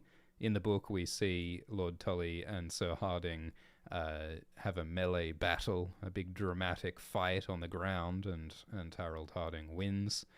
In the show, they do something a little bit different, where Abelard Hightower falls down, and Abelard Hightower gets in the way of Lord Leo Tyrell, and Lord Leo Tyrell, drops his lance, I guess, for safety, and Leo gets knocked off his horse by a Lannister. I think that would be bloody Tybalt or Daemon Lannister. No, that would be Daemon Lannister. I think Lord Daemon Lannister knocks Longthorn off his horse while Longthorn doesn't have a lance, which seems like a classic bullshit sneaky Lannister move. It seems a bit dishonorable to knock Longthorn off his horse when Longthorn doesn't have a lance. So anyway, Longthorn falls off his horse, but then Longthorn like gets onto someone else's horse. I think Longthorn gets onto Medgar Tully's horse and then grabs a Harding shield. And I think this is meant to show off like how cool and skilled Longthorn is. Like this is some really acrobatic stuff. Getting onto another person's horse, grabbing another shield from the ground. I mean, look at that. That's pretty badass. And Longthorn is not a young man. So that's impressive. I have no idea if this is allowed in the rules of jousting. Like, I don't know if you're allowed to get on someone else's horse during a joust, but Longthorn is a cool guy and he's a lord, so I guess everyone just allows it. I'll allow it, Senior Chang. I guess that's what they're doing. In the book, what happens is that Leo Longthorn expertly knocks Daemon Lannister's helmet off, and so Daemon Lannister surrenders. So, you know, I think it's worth remembering that there is ancient beef between the Lannisters and the Tyrells. Like they, well, no, that's not true. The Tyrells are more recently in charge of the Reach, but you know they are politically rivals, and that adds flavor to this competition between them. In the book, we see a bunch more jousting. Like after Valar defeats Abelar Hightower, we then see Valar defeating Gawain Swan. And Dunk thinks that, Gawain Swan is not that strong. It's not that impressive that Valar has defeated Gawain. So how strong is Valar Targaryen? And we also see Humphrey Harding defeating a Sir Joseph Mallister. And we also see Lord Leo Longthorn defeating Lord Pierce Carron in a dramatic melee battle on the ground. So there's a bunch of extra jousting that we don't get to see in this episode. But mostly I think what we do see does line up with what's in the book, which is neat. We don't see it all because Dunk starts having a panic attack. Dunk is looking at all the jousting, and, you know, it's fun at first, but then he starts to realize, oh, I'm going to be part of this tomorrow. And he realizes that, oh, like, I'm not anywhere near as skilled as these knights are. These guys are so powerful. These guys have good armor and good training and these amazing reputations. Like, Dunk is like, man, I can't do what Longthorn just did. I can't jump onto a moving horse and grab someone else's shield. So Dunk is super intimidated, he's afraid, and I think that makes a lot of sense. Because, as the showrunner said, this is like some, you know, street basketballer deciding to just play against the Lakers. He is not skilled enough for this. He is not in this league, so he's having a panic attack. I think there's also similar to Game of Thrones Season 1, when Ned watches his daughter Arya training at fighting with Syrio Forel.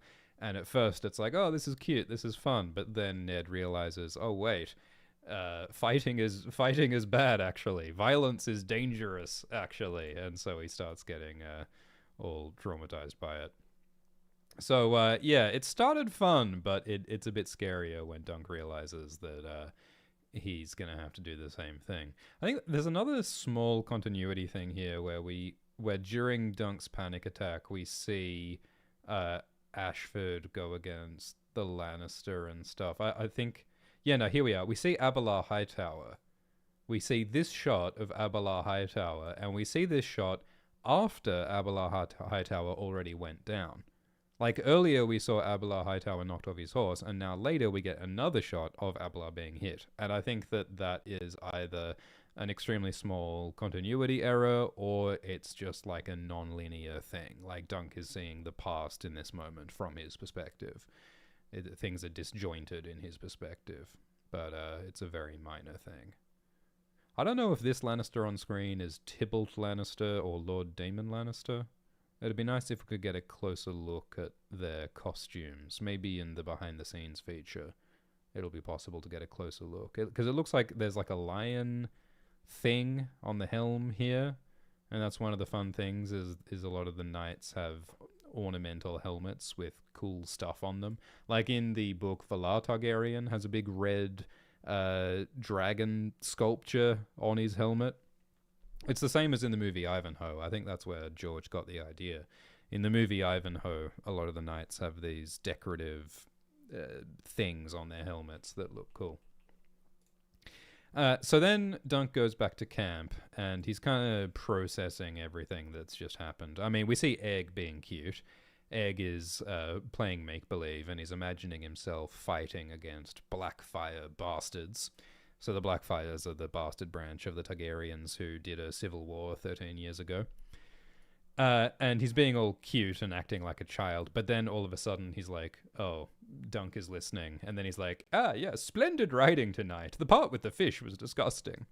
We actually saw earlier that Egg was really enjoying the part with the fish, but now he's like, the fish was disgusting. So I think one of the things that's happening here is that Egg is growing up. You know, Egg is reaching that age where he starts to become self-conscious about being childish. He doesn't want to do kid stuff anymore. He's beginning to want to behave like an adult, or like what an 8-year-old thinks it means to act like an adult. So I think that's cute.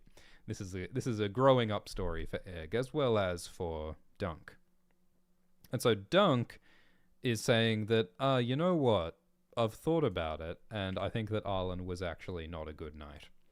Dunk is grieving for his dead master, who only died like a couple of days ago, and he's starting to realize, yeah, Arlen was not as good as I thought he was, or Arlen is not as good as I wanted him to be, because no one remembers Arlen, and Arlen had no friends, and Arlen didn't win any tournaments. Arlen was not very impactful. Arlen had flaws. He drank, he whored, he was hard to know. He's not perfect. But Arlen did impart something valuable and meaningful to Dunk, and that was the moral values of a true knight. Arlen taught Dunk that it's important to be good and to protect the innocent and to be honest and loyal and humble, and that made Dunk the man he is now. And Arlen also saved Dunk. Arlen took Dunk out of poverty into slightly less bad poverty. But Dunk was an orphan on the streets of Fleabottom in King's Landing, and Arlen gave him a life that was better than that. So Dunk has infinite gratitude and love for this man, Arlen, even though Arlen was not very successful and was flawed and was a bit weird. So Dunk is taking a nuanced opinion of his father figure, which is, I think, something that we all need to do, is realizing that our parents aren't perfect, and accepting the flaws of the people we love, and recognizing the weaknesses and the downsides of the people that we love, but also trying to learn from their positive sides and learning to embrace their positive sides. So I think this is a very real and very grown-up thing that Dunk is doing, reassessing his parent figure, and I think it's quite beautiful. And so he says, well, Arlen wasn't perfect, but I'm going to try to embody what was good about Arlen, and on the morrow we will show them what his hand has wrought. Which is a very cool, dramatic moment. And then Dunk takes a bite from some hard salt beef. And then the episode ends. So it started with hard salt beef, it ends with hard salt beef. It started with Arlen, it ends with Arlen. So this monologue is not in the book. This is something they've constructed to give this episode a thematic through line, a storyline about Dunk reassessing his father figure, Arlen. And I think that's really beautiful. Now, I will remind you once again that there is a 2.5-hour episode of Dunk Time available now at nebula.tv/AltSwiftX. Nebula also has over 60 hours of exclusive AltSwiftX and Glidus content. Dragon Time, the fake Jon Snow, is all on Nebula. You can also watch a Ivanhoe video where myself and Glidus talk about the movie that inspired this TV show. So it's a great way to support AltShiftX if you want to sign up at Nebula, link in the description. On Nebula, you can listen to Dunk Time right after each episode airs on HBO. You can listen to all of that content on podcast apps using the Nebula RSS feed. So I do appreciate it if you consider signing up. You can get 50% off an annual subscription using my link. Okay, Should we talk? All right, I'm going to answer some of your questions, and then we're going to enter the spoiler zone. How about we do that? Let's do that. So let me pull up your questions. They are over here. Let's do it. So, no spoilers yet. Wes Pucci says that Arlen stole the episode's length. I believe this is a dick joke. We are not in the spoiler zone yet. KC says Sir Arlen of down to his knee. That member was almost down to Arlen's knee. My goodness. What an inconvenience it is to have a penis that large. I mean, it would be to have a penis that large. Thank you, Jarek, who says, have you read Great Expectations? A little behind the scenes, but the casting company had us read lines of it for audition callbacks. I have not read Great Expectations. That's Dickens, isn't it? Is that Dickens? I don't know. Thank you, Pie Guy, who says they nail every final scene so far. Great episode. Yeah, I thought this was a really nice ending scene here. Very simple, very relatable, very real, and very relevant to the themes of the story. So, I think that in general they're doing a really good job of connecting these new ideas in the show to what's in the book. Like, very little that's in this show is ill-fitting with what's in the book, in my opinion. Peter, thank you for the super chat, says Baratheon butt slap.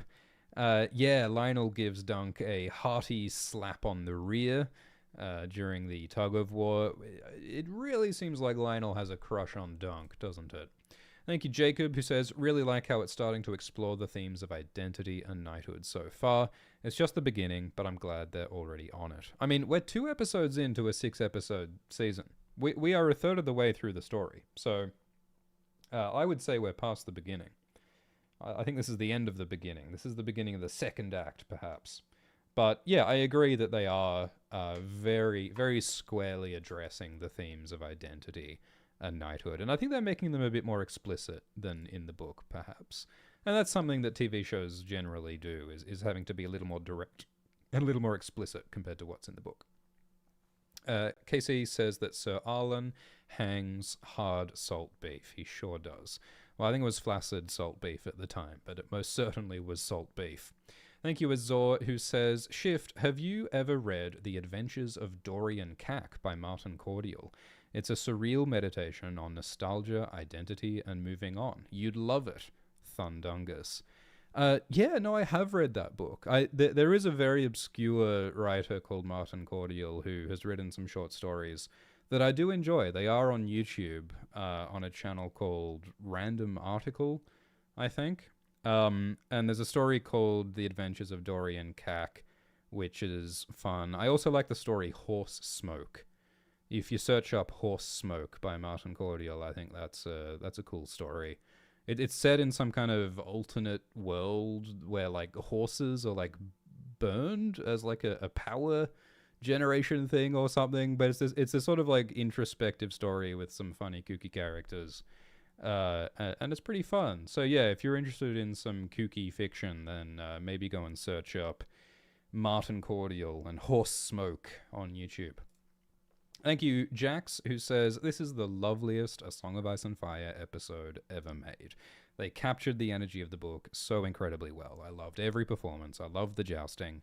I am so happy. Yeah, great. Yeah, no, I mean, I agree with you, Jackson. I think this is a really lovely episode. I think that, like the hanging dong and some of the coarseness of this show, I think that will rub some people the wrong way. But in terms of like addressing the feel and the themes of the book, I think they do a very good job. I think they really are. I mean, especially like the Flurry and the Fool stuff is really directly exploring the feelings of idealism and hopes and dreams and naivety and delusion, and how they are all intimately connected to heroism, and the issues of disillusionment. Our dreams colliding with reality. Like all of this stuff is at the heart of A Song of Ice and Fire. And they're capturing it here in this episode. And it's also like it's fun. It's a relaxed tone compared to the other Game of Thrones show. Like it's a sort of a chill place to hang, this show. So I think that's really nice. Fac says, if I own both YouTube Premium and a Nebula subscription, which helps you most for watching videos? I think that Nebula helps more. YouTube Premium is a pretty good deal for creators. I'm really surprised that YouTube doesn't incentivize YouTubers to promote YouTube Premium, because YouTube Premium is way better for YouTubers than just free ad-supported YouTube. Like, in general, if you want to support YouTubers, like, the best ways are more direct ways, like Patreon and Nebula. But YouTube Premium makes way more money for the YouTubers than ads do. So it's not a bad option if, you watch a lot of YouTube. Thank you, Tony, who says, I get setting a comical tone for the series, but I feel that these weekly gross-out shots seem heavy-handed and insults the audience. Yeah, yeah, well, like I say, yeah, I think some people won't enjoy the gross-out shots, the pooping, the hanging dong. I think that will turn some people off. I mean, it's interesting because Game of Thrones has always been graphic. Like, the early seasons of Game of Thrones especially always had a lot of female frontal nudity. And also a lot of graphic violence. And I think it is interesting and subversive to go, well, if we do this, like, graphic female nudity, and if we do this graphic violence, like, why does that feel good? Whereas, like, graphic male nudity or like pooping, like, that is not as normal or acceptable. I think it's kind of interesting and subversive to think about why we find some things acceptable to look at and some things shocking to look at. But that's a thesis for another time. Thank you, Peter, who says that the Jonquil costume was rad. May not be a highfalutin type show, but the costume design still on point. Yeah, I think the props and the costumes look great in this show. I am disappointed that we don't get the personal heraldry of Arian and Maker and such. But I think the props and the costumes and the armor that we do get, a lot of them are gorgeous, and I'm happy with that. I think part of it is that, everything has a sort of a handmade feel. Like, it's not, like, things aren't big in this show. Like, there aren't giant CGI dragons flying around. There aren't heaps of enormous castles and enormous sets. We're seeing a lot of handmade objects by working people on the ground. It has a smaller scale, and everything's very real. Like, the creators of the show have talked about using a lot of small-scale real objects and not a lot of CGI, not a lot of effects. And I think that the lack of CGI makes all of this feel more real. Thank you, Sarah, who says, why does Dunk sell his horse? Why the white one? I think we answered this earlier, but Dunk needs Thunder, the warhorse, to ride in the tournament, and there's no point selling Chestnut, the light brown horse, because it's old and it's not really worth anything. So the only horse that he can sell that's really worth anything is Sweetfoot. And he sells the horse in order to be able to pay for the new armor, because Arlen's armor doesn't fit Dunk, so he needs new armor. Thank you, Papyrus, who says, hi there, Shifthook. First time catching these live streams live. I was wondering what your thoughts are on the himbofication of Dunk. I feel like he was never this dumb in the books, but maybe I'm wrong. Also, the Targaryens are nothing like I imagined. I think that there's a few things going on. Like, I think that the fundamental difference between the book and the show is that in the book we can see Dunk's thoughts. Whereas in the TV show, we don't see Dunk's thoughts. We have to hear the thoughts in dialogue. And so I guess some of the smart thoughts that Dunk has in his head in the book have to be dialogue in the show. So those ideas have to come from other people outside of Dunk. So maybe some of it is just a consequence of the adaptation. I do think that Dunk in some ways is smarter in the show. Like, in the show, it's Dunk's idea and Dunk's plan. From the moment he sees the Targaryen banners, he's like, I should go and talk to Baelor about Arlen, because Arlen rode against Baelor once. Like, in the book, Dunk doesn't have that idea, but in the show he does. So in that sense, Dunk is smarter in the show. But at the same time, also, they add some slapstick humor and they add more comedy moments in general in this show. And some of the comedy that they're doing arises from Dunk being a bit of a doofus. So yeah, they do also add some moments of Dunk being dumb in the show that aren't in the book. So I think there's a few things going on. There's a few things going on. The Targaryens, nothing like I imagined. Yeah, look, I do think that Maekar looks a bit too old. I do think that Aerion would look better with his long hair. I think that Valar would look better with long hair. But other than that, I think that Baelor looks pretty much identical to how I imagined. I mean, maybe Baelor should look a bit more strong, a bit more masculine. Like, he is meant to be a great warrior, and you don't really get that sense from Baelor. Although the Blackfire Rebellion was 13 years ago. So, yeah, the Targaryens aren't exactly the same as the book, for sure. Tekking says, do you feel that 800 silver stags was a fair price for the armor, or was Steely Pate price gouging? How rare is it for small folk to acquire gold dragons? George R.R. Martin is not great with numbers. George R.R. Martin has never established a conversion rate between gold dragons and silver stags and copper pennies. There are people, like, you can read Reddit posts where people are like, hang on a minute, it makes no sense that Angai the Archer is awarded 100 gold dragons or 1,000 gold dragons in the Hand's Tourney because that is way too much money because of XYZ. I don't think George Martin thinks about the numbers all that much, and I think that if you crunch the numbers might make no sense. It's a bit like the height of the wall. Like, the books say that the wall is 800 feet tall. And then when George saw the wall set in real life, he's like, oh my god, that's way too big. That's way too big. And then the people were like, yeah, that's not even 800 feet.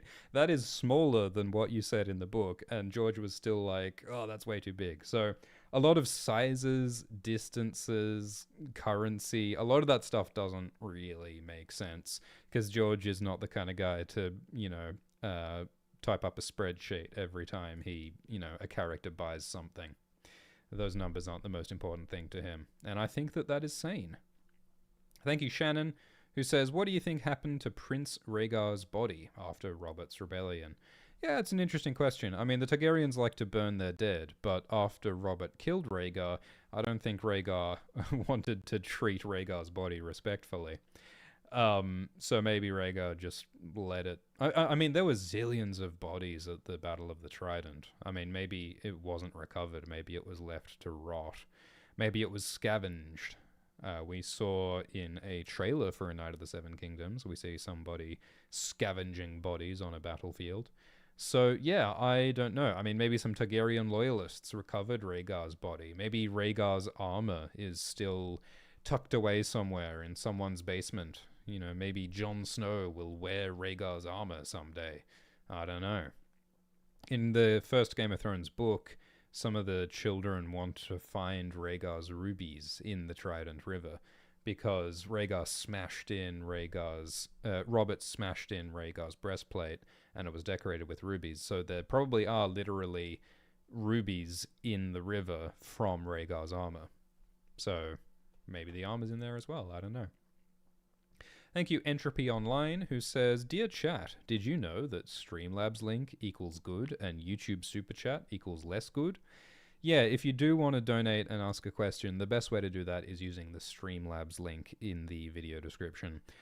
Because if you do it via YouTube Super Chat, YouTube takes a large cut of the money, whereas Streamlabs takes 0% or a very small percentage. So that is good to know.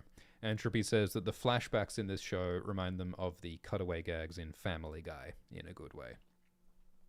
Thank you, Dad Fluid, goodness, who says, recent George Martin interview suggests that he isn't even close to finishing The Winds of Winter. What are your feelings about this show being adapted without the books? I think I may have finally accepted I'll never see the book.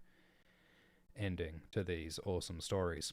Yeah, so there was an interview that was published recently from the Oxford Union, and there was another interview by The Hollywood Reporter, and it was a bit of a downer because George Martin said some sad things about The Winds of Winter not being finished and his struggles to complete The Winds of Winter.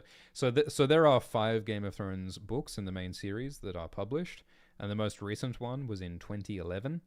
And since 2011, we have been waiting for the 6th book. And even after the 6th book, George says there'll need to be another book, A Dream of Spring, to finish the series. So we've been waiting and waiting and waiting and waiting and waiting. And it doesn't sound like a lot of progress is being made, because George occasionally gives progress updates, and there has not been a lot of movement. I think every year for the last 4 years or so, or 3 years, George Martin has said that he's 75% done. He's 3/4 done with The Winds of Winter. That number has not changed in years. Back in 2016, George thought that he was 3 months away from finishing The Winds of Winter, according to his blog. But now it seems to be not making a lot of progress. And George Martin said at the Oxford Union that it's his biggest regret that he has not finished the book series that is his legacy. So yeah, I feel sad about that, and I really hope that George finishes it, and I don't know if George will finish it. And it sounds like he doesn't know if he will finish it from the tone of his interviews.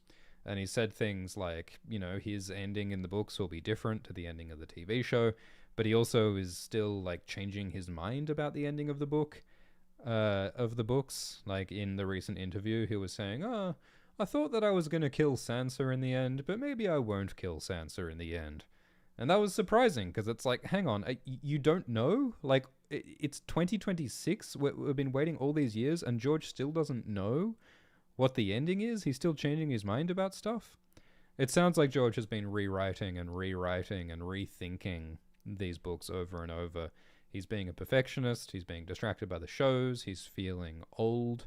Those are some of the reasons that he's given in the past for why The Winds of Winter is still not finished. So it's an ongoing struggle, and I do hope that he finishes the story.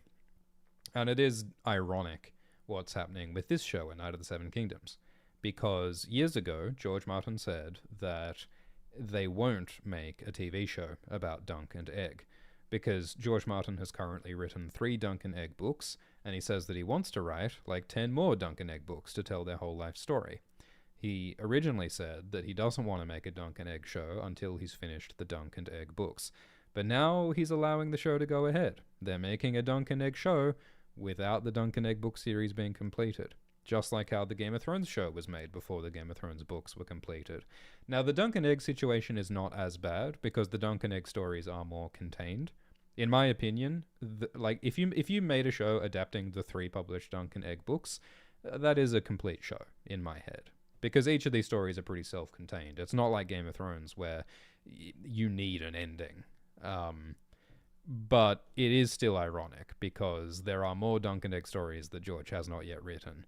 And some people speculate that this TV show, A Night of the Seven Kingdoms, it might continue beyond the published books. It was reported that George R.R. Martin gave plans and outlines of some 10 more Dunk and Egg books to the showrunner Ira Parker. And Ira Parker has said, yeah, maybe we will make future seasons of this show using George Martin's plans for his unpublished Dunk and Egg books. I think that's not a bad idea. I think that this show could continue with Dunk and Egg's adventures in future seasons, even without George having finished the books. I think you could use his outlines and his ideas in a way that makes a good show. I think that could work. I think it would be very ambitious to try and tell the full story, because, George says it's 12 books long. So is A Night of the Seven Kingdoms going to go for 12 seasons? That sounds ambitious. And, without spoiling anything, there are some larger, more epic events in Dunk and Egg's future that might require higher budgets and such. And there's other complications, like the fact that Netflix is in the process of buying HBO. What will that mean for the future of the HBO spin-off shows? I don't know. I suspect that no one knows for sure. So I don't know what the future of Westeros is. I hope that they get their shit together. I hope that they make many more seasons of this show that I'm enjoying very much. I hope that George Martin finishes his book series. But the future is a mystery to us all. Thank you, Dad Fluid. Thank you, Peter, who says, I expected Jason Todd Villar, not weird backstreak. Yeah, I think that Villar's hair is a bit disappointing in this show. Thank you, Flatbed, who says, interesting that the Tully said for the old gods and the new. Do you think this was the writers doing a little reference to Catelyn Stark? Yeah, so the old gods are the gods of the first men. They are the weirwood trees. They are the nature gods. They enjoy blood sacrifice. They are associated with the children of the forest and green seers and warging and skin changing. Whereas the new gods are the faith of the seven, who are brought from the east by the Andals, and they are a little bit more organized and conventional and less magical and less violent.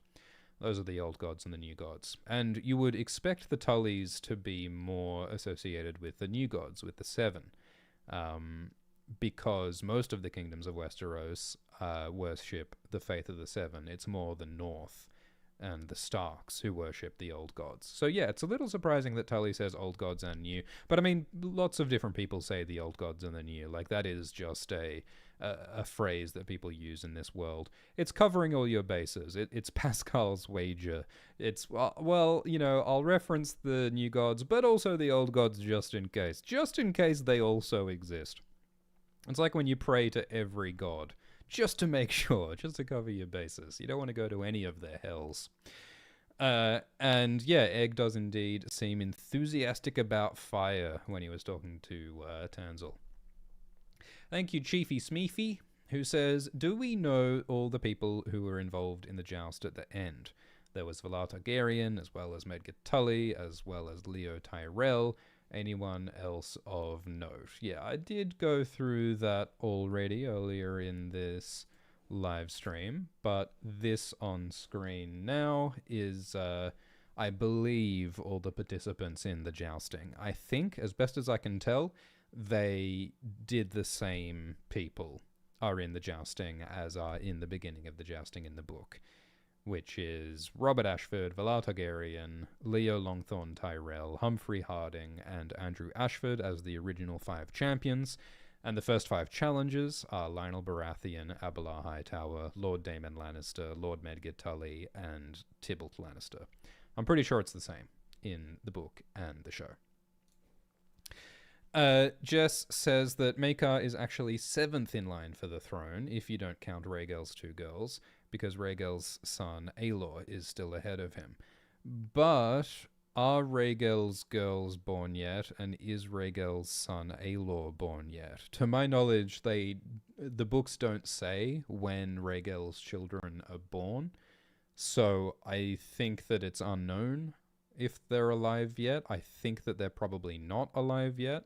And so that's why I didn't count Rhaegal's children in the line of succession. But you're right, there may be other Targaryen kids around at the moment. So Maekar's exact position in the line of succession is not certain, as best I'm aware.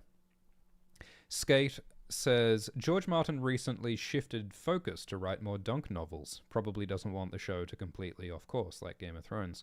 Yeah, so in a recent interview, George Martin did say that he recently did some writing on future Dunk and Egg books, which is wild to me because, you know, years ago he said, I'm not going to write anything else until I finish The Winds of Winter, but he's gone and published several other books in the meantime. Yeah, so George said that he was working on 2 books, one set in the North and one set in the Riverlands. So George Martin, years and years and years ago, George Martin said that he almost completed a 4th Dunk and Egg book called She-Wolves of Winterfell. And he's also worked on a 5th Dunk and Egg book called The Village Hero, set in the Riverlands. And so, yeah, it sounds plausible that George might finish a 4th or 5th Dunk and Egg book in the near future, because the 4th one was apparently very nearly finished years ago. But I mean, that's the thing, like, George Martin, he's tinkered with so many things, he's rewritten so many things, but he hasn't actually published a new novel since 2011. And from his interviews, it sounds like this has a lot to do with perfectionism. He feels the pressure of his fame.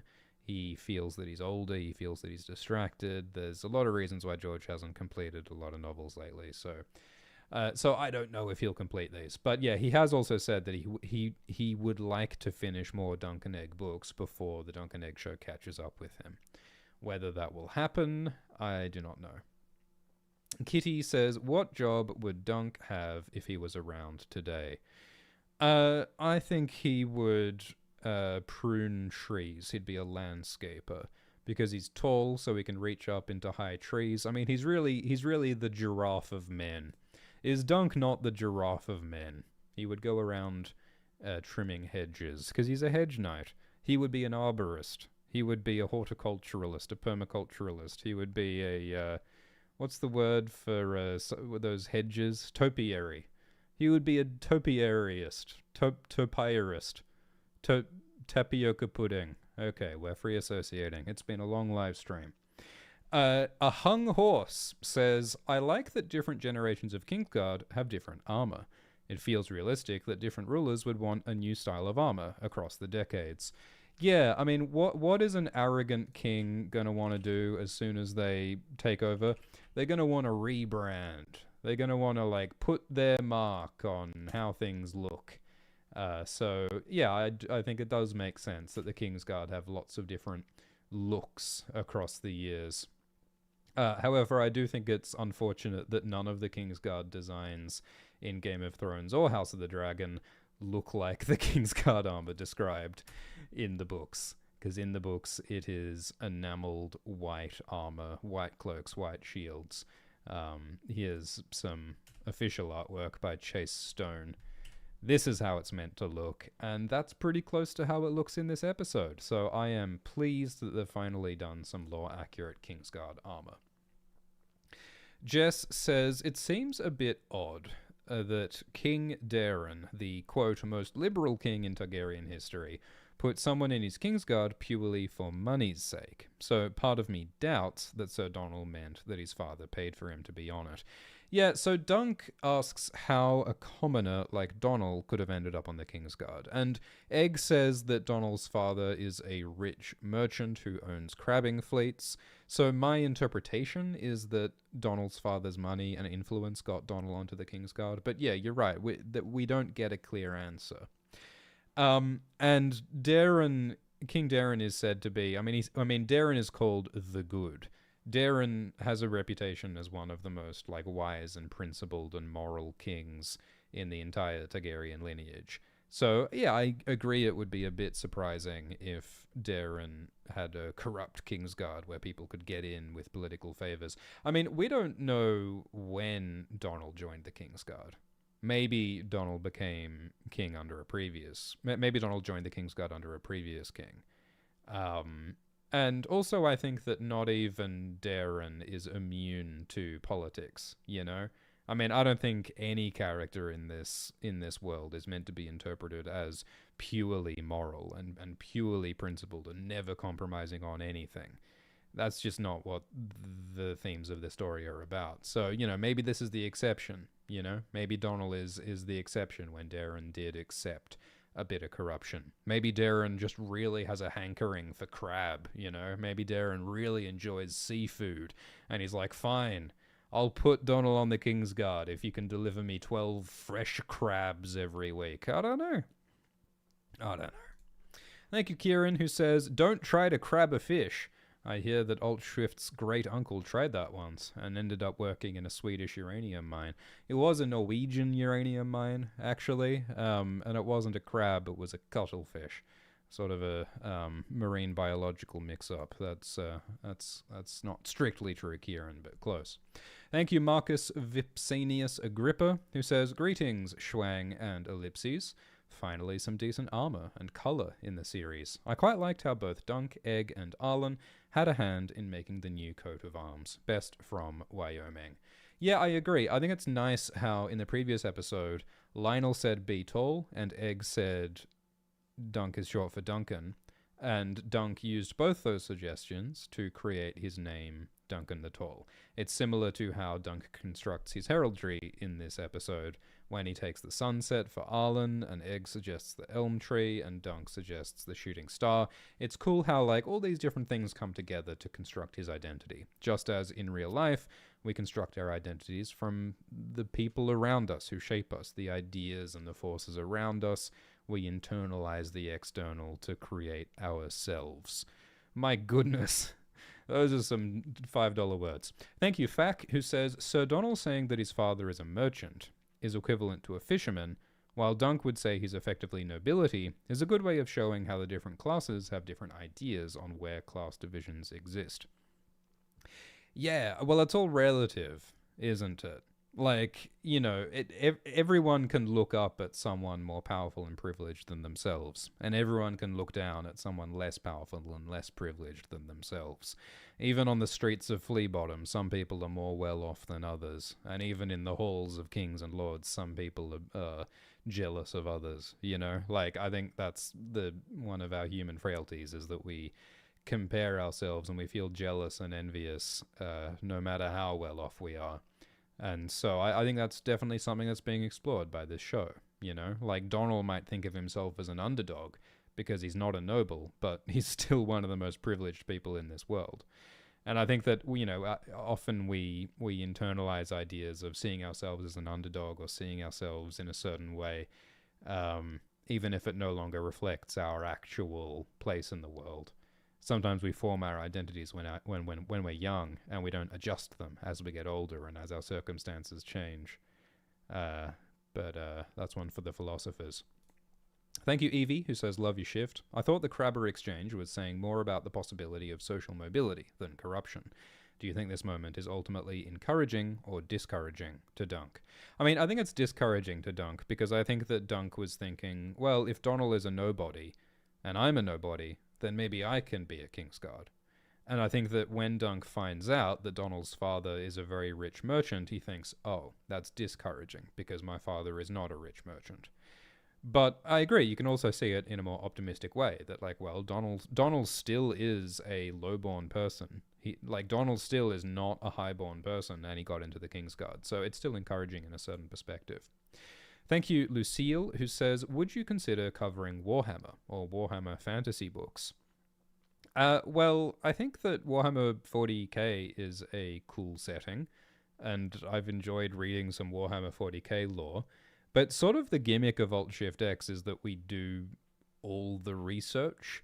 The gimmick of Alt-Shift-X is that, like, I actually do the work of knowing what I'm talking about, and I try to have a really, like, in-depth understanding, and I try to, cite sources, and I try to have try to cover all my bases with the research. And the trouble with Warhammer is that there's, like, hundreds of books going back decades and decades in the Warhammer universes, and I simply refuse to read every Warhammer book. That's just not something that I'm willing to do. And yet I would feel like I have to read all the books in order to make videos about it, So, I mean, that's kind of why we take our time to release new stuff and cover new series. I mean, it took a long time for us to get into Dune, because, I not only read all the Dune books, but I, like, studied the life of the author, Frank Herbert, and read his biography and such. We made a cool video about Frank Herbert that you might like to check out on Alt-Shift-X, author of Dune. I think it's a cool video. So, because I refuse to read every Warhammer book, I think that we're unlikely to make Alt-Shift-X videos about Warhammer. But hey, Warhammer's cool, and there are plenty of other YouTubers who make cool Warhammer videos. I've seen a bit of Arbiter Ian. I've seen a bit of Luton. There are some cool content creators out there. Thank you, Benjamin, who says, jazzed to catch a live stream. Thanks for years of content, all exceptional quality. Thank you, Benjamin. Thank you, Laris Tarantino. Two men who appreciate feet, Lara Strong and Quentin Tarantino, who says, did you rub it in Alt-Shift-X's face when you met George Martin? Alt-Shift-X is furious that I met George Martin and he didn't. Alt-Shift-X is spitting chips. Thank you, Kieran, who says he said he broke 7 lances. He did. Half his lance is twice as long as any other man's. Kieran is doing a dick joke. There's a good dick joke in the books when Tormund says that a bear bit off half his penis. And Tormund says, well, it's okay that a bear bit off half my penis, because even half my penis is still twice as long as anyone else's penis. So, yeah, dick jokes. Thank you, Benjamin, who says tug-of-war scene was elite. Thank you, James Shart. It's probably James Hart, isn't it? Sorry, James Hart. I didn't mean to say James Shart. You've got the brawn, I've got the brains. Let's make lots of money. There are lots of pairings in lots of stories with a small, smart person and a big, strong person, and Dunk and Egg are part of that tradition. Thank you, Ogre Online, who says 30-minute episodes and having to wait till next Sunday is a little bit rough for this show, but that's kind of the only bad thing about the show. Yeah, I think that releasing 30 minutes of this story every week is maybe not the best way to release this story. I think that, like, a long movie might have made more sense, but this is what they're doing. Gotta get those subscriptions up, I guess. Thank you, Emu, who says that Arlen was hung like a Dornishman. Yeah, Manfred and his women were talking about dick size. And so we've continued that this episode. I wonder what dick jokes we'll get next episode. Thank you, Mod, who says all knights are men and all men are fools. Thank you, Aza, who says rest of crab boats located near Sir Arlen's junk. Thank you, Kitty, who says, do you think we'll get extra scenes between Dunk and Tanzel? I'd love to see more of her. Yeah, we don't see heaps of Tanzel in the book, and it will be interesting to see if we get more. Because they've expanded a lot of other characters, like Manfred and Plumber, and a lot of the side characters get expanded more in the show, so let's see. Thank you, Bryson, who says, do the Starks show up in the Dunk and Egg stories? Also, do you think HBO would just throw in some houses for fanfare? Fan service. Do the Starks turn up in Dunk and Egg? Well, I don't think it's a spoiler to say that they don't play a big role. No. Thank you, Dumb Gamers, who says, I missed the episode due to work. Did Lionel flirt with Dunk more and give off more bisexual vibes? The answer is yes. He slaps Dunk's bum enthusiastically.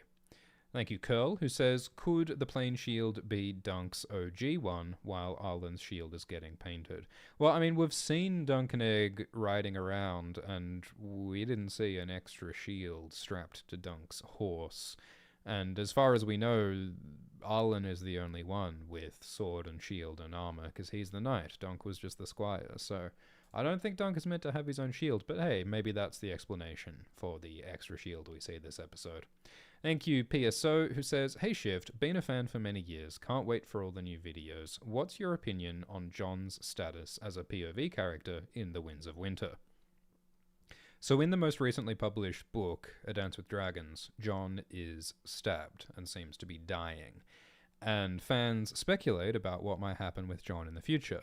A lot of people think that Jon will be resurrected, as he is in the TV show. And some people speculate that maybe Jon won't be a POV character for a while after he's resurrected.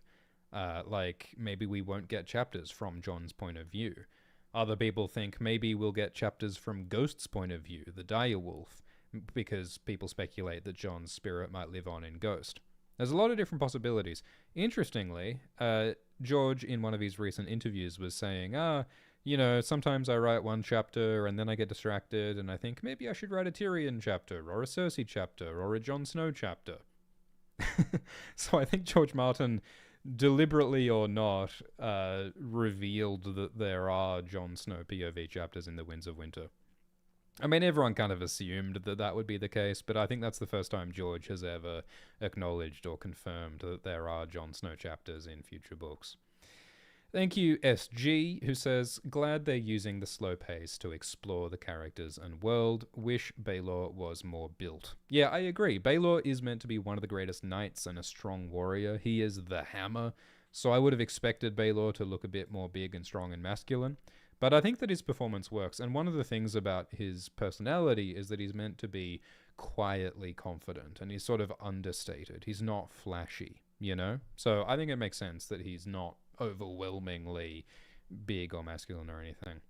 Thank you, NR, who says, unrelated, but South Minneapolis local here, thanks for your content. It's a tonic. The North remembers, and the mama's farce is almost done. Thank you, Orzel, who says, do you think Baelor is kind for real or is messing with Maker? I think that's a good question. Because one of the things that this show, this story, this world does over and over is it takes an image, an ideal, a reputation, and then it questions it and complicates it and undermines it. Sometimes people who we think are perfect are in fact not perfect. And Baylor seems pretty close to perfect, doesn't he? He's so kind, he's so powerful, he's so well-intentioned. Is this guy flawed? In the same way that this episode is about questioning Arlen's flaws, you know? So I think that we should definitely think about if Baylor might be more complicated and more flawed and less perfect in the future.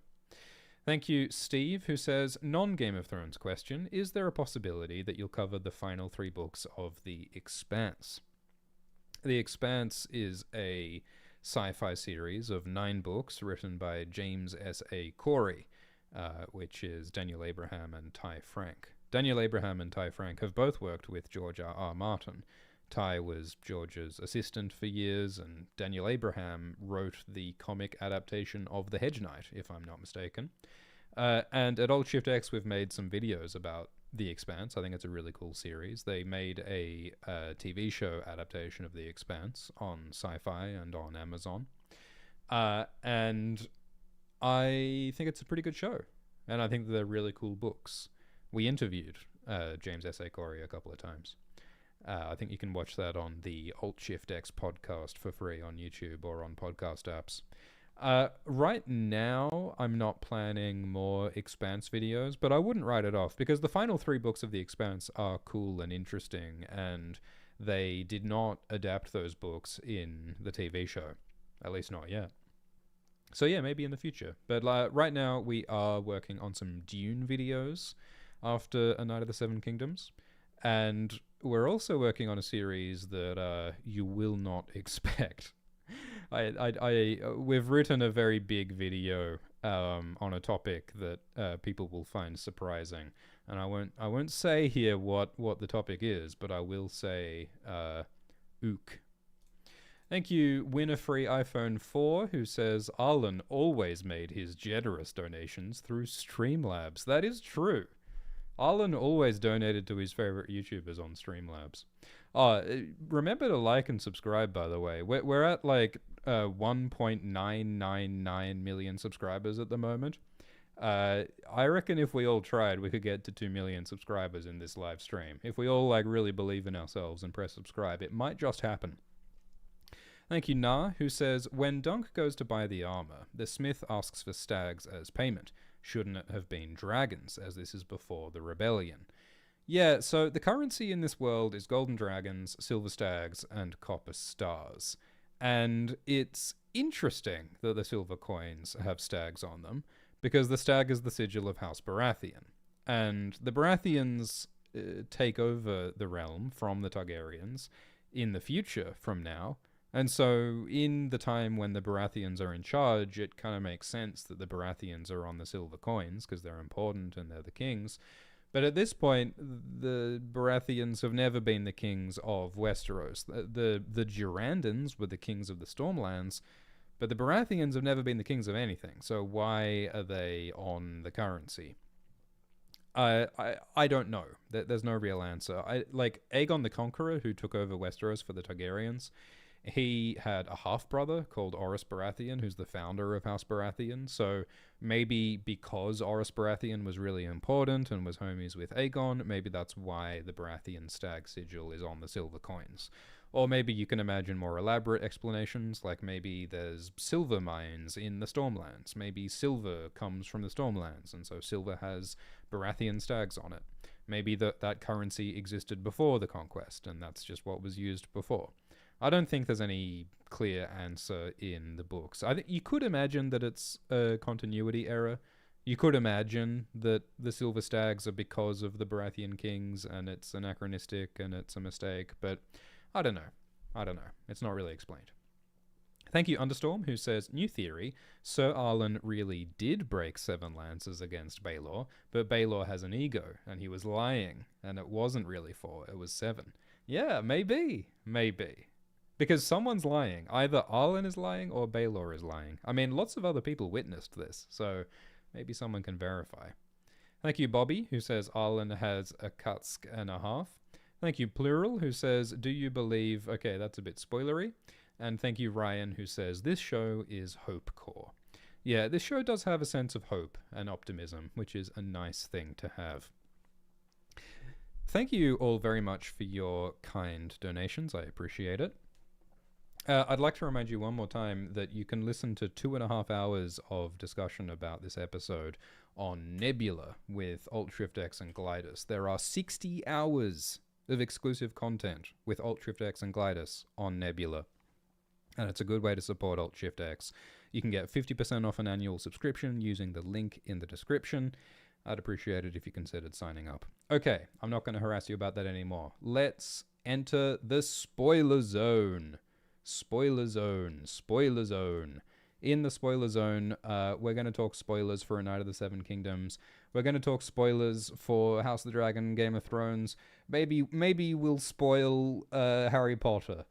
We can spoil anything, so watch out. Spoiler zone, spoiler zone. Spoiler zone, you have been warned. Okay.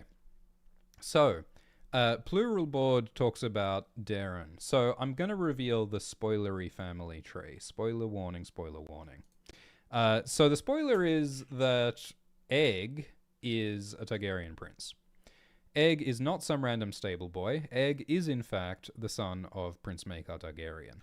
And the drunk guy, who we saw at the pub in episode 1, is also a prince and a son of Maekar Targaryen. He is Daeron the Drunken. Prince Daeron the Drunken.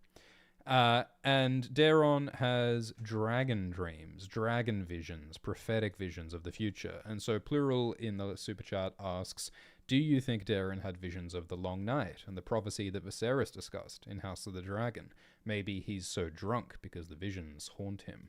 Yeah, I do think that Daeron is haunted by his dreams, and I think that's part of why he's alcoholic. I mean, it's a little bit like how we see King Viserys Targaryen tormented by his dreams and visions in House of the Dragon. I mean, if we look at the family tree, there are heaps of Targaryen dreamers who were basically destroyed by their dreams. I mean, Maester Aemon says, my brothers dreamed of dragons, and the dreams destroyed them, every one. Because Daeron was driven to alcoholism and self-destruction by his dragon dreams, it seems. And Prince Aerion eventually drinks wildfire. He drinks that explosive gasoline and dies because he thinks that it will transform him into a dragon. And, spoiler, Egg dies in a fire at Summerhall because he thinks that it will hatch dragons. He does some mysterious magic ritual that we talk about in a video about Summerhall. Link in the description. And, you know, further back, like Aegon the Conqueror, at least according to the House of the Dragon show, he had dreams about the White Walkers. And supposedly he conquered Westeros to help save the world from the White Walkers. And supposedly Aegon passed that down through the line of Targaryens. And so Viserys is haunted by visions, and he has like a prophetic dream about his son, which he misinterprets, and, you know, Aemma Arryn ends up dying, and then the whole Dance of the Dragons kerfuffle happens. And then maybe the magic dreams are lost. But then, you know, we know that Aerys Targaryen, we know that Aerys is interested in prophecy and old books, and we know that Bloodraven, at least later, becomes interested in prophecy. So I think that it's likely that Aerys and Bloodraven are talking about the Azor Ahai prophecy right now. It's even possible that the reason why Aerys has no children is because Aerys and Bloodraven believe that a certain Targaryen bloodline must be the one to rule because they are the line of Azor Ahai. Because that's what happens later with Jaehaerys and Aerys believe that Azor Ahai will come of Aerys' line. So there's all this obscure history. We talk about it in the Bloodraven video, if you're interested. But so what's the question? I think that, yes, many Targaryens in this family have been haunted by visions relating to Azor Ahai. And my favorite theory about what this all means is that most of these Targaryens, what they're dreaming is really about Daenerys. It's really about Daenerys hatching her dragons in the fire at the end of Game of Thrones Book 1, Season 1. And all these Targaryens are misinterpreting the dream, thinking that it's about them. So, like, when Aerys tries to burn King's Landing, when the Mad King tries to burn King's Landing, I think that he's actually having visions of Daenerys' fire that hatches dragons, and he's wrongly thinking that it's about him, because Aerys in the books thinks that he's going to transform into a dragon when he burns King's Landing. And I think that when Egg does the fire at Summerhall, I think that he thinks it's about him hatching dragons, but it's actually about Daenerys hatching dragons. And yes, I think it's plausible that, like, Daeron's dreams and Aerian's dream, like, Aerian thinks that drinking wildfire will transform him into a dragon. I think that he's actually seeing Daenerys as dragons. I think that it's possible that Bloodraven might be one of the only people who, like, actually is kind of correct about what's going on. Oh, the family tree wasn't on screen that whole time, goddammit. But this is the family tree showing the whole Targaryen line with all its spoilers. And yeah, I do think many of these people are tormented by dragon dreams that they think is about themselves, but I think that it's really about Daenerys hatching her dragons. What other spoilery stuff shall we talk about? What other spoilers are relevant and interesting right now?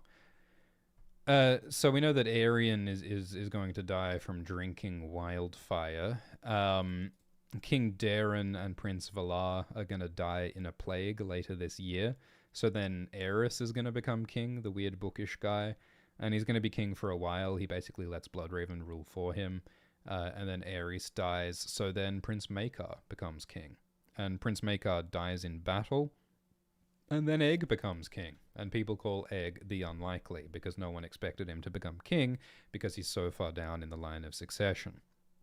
And it's funny, like, because it was so unlikely, they call him the Unlikely. And in this episode, Dunk says that Egg is, quote, a likely lad. So calling him a likely lad is a little joke on the fact that he's later called the Unlikely. This episode also shows Egg fascinated with fire, which is appropriate because Egg is a Targaryen, Targaryens love fire, and also Egg dies in a fire, so it's ominous to see him fascinated by fire. In this episode, Egg he imagines he's fighting Blackfires, and that makes sense because his family, the Targaryens, fought against the Blackfires in the rebellion. His family is what that war was all about.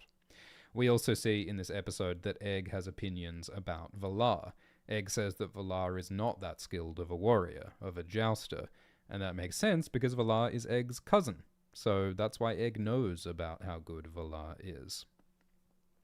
And the reason why Egg suddenly scampered away on the bridge when the Targaryens arrived is that Egg doesn't want to be recognized by his family.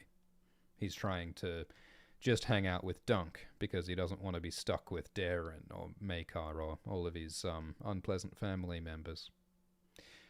So that's what happened in the previous episode. Like, the reason why Daeron was at the inn with Egg was that Daeron didn't want to compete in the tournament, even though Maekar ordered him to. And so that's why Daeron and Egg were hiding out in the inn, and that's why Daeron shaved Egg's hair, was to hide Egg's Targaryen blonde hair, to hide his identity so that Daeron didn't have to compete in the tournament.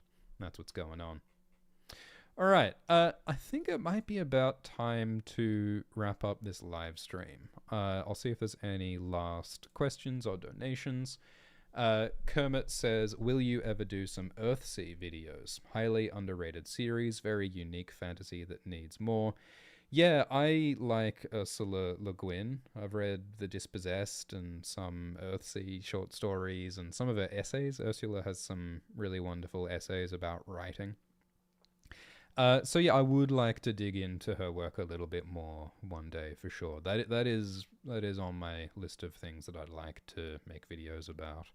And Kermit says, I love all the Nebula videos, like the fake Jon Snow and the Dunk Time videos. It's true. There's a 22-hour-long video with Alt Shift X and Gliders talking about Jon Snow, and you can watch it at Nebula in the link below. Thank you, LD, who says, I loved the scene of Baelor and Dunk, a true heir. Thank you, Jess, who says, do you think it's meant to be foreshadowing that Dunk is talking to Donnell about a lowborn man with rich connections, Egg being his rich connection, becoming a member of the Kingsguard? Yeah, that's one of the fun little details, is that, spoiler, Dunk eventually joins the Kingsguard with King Egg. And so all of this stuff about Dunk's aspirations, it's interesting, isn't it? Because does Dunk join the Kingsguard in like a completely legitimate way, or is it a bit nepotistic and a bit unfair how Dunk joins the Kingsguard because he happens to be friends with the king, Egg, you know? Thank you, Jess, who says, never put it together before that Arian thinks Dunk is a stable boy the first time they meet, just like how Dunk wrongly thinks that Egg is a stable boy. Yeah. Jess says, considering that the Blackwoods are present at the tourney, what are the chances of one of those girls at the puppet show being Betha?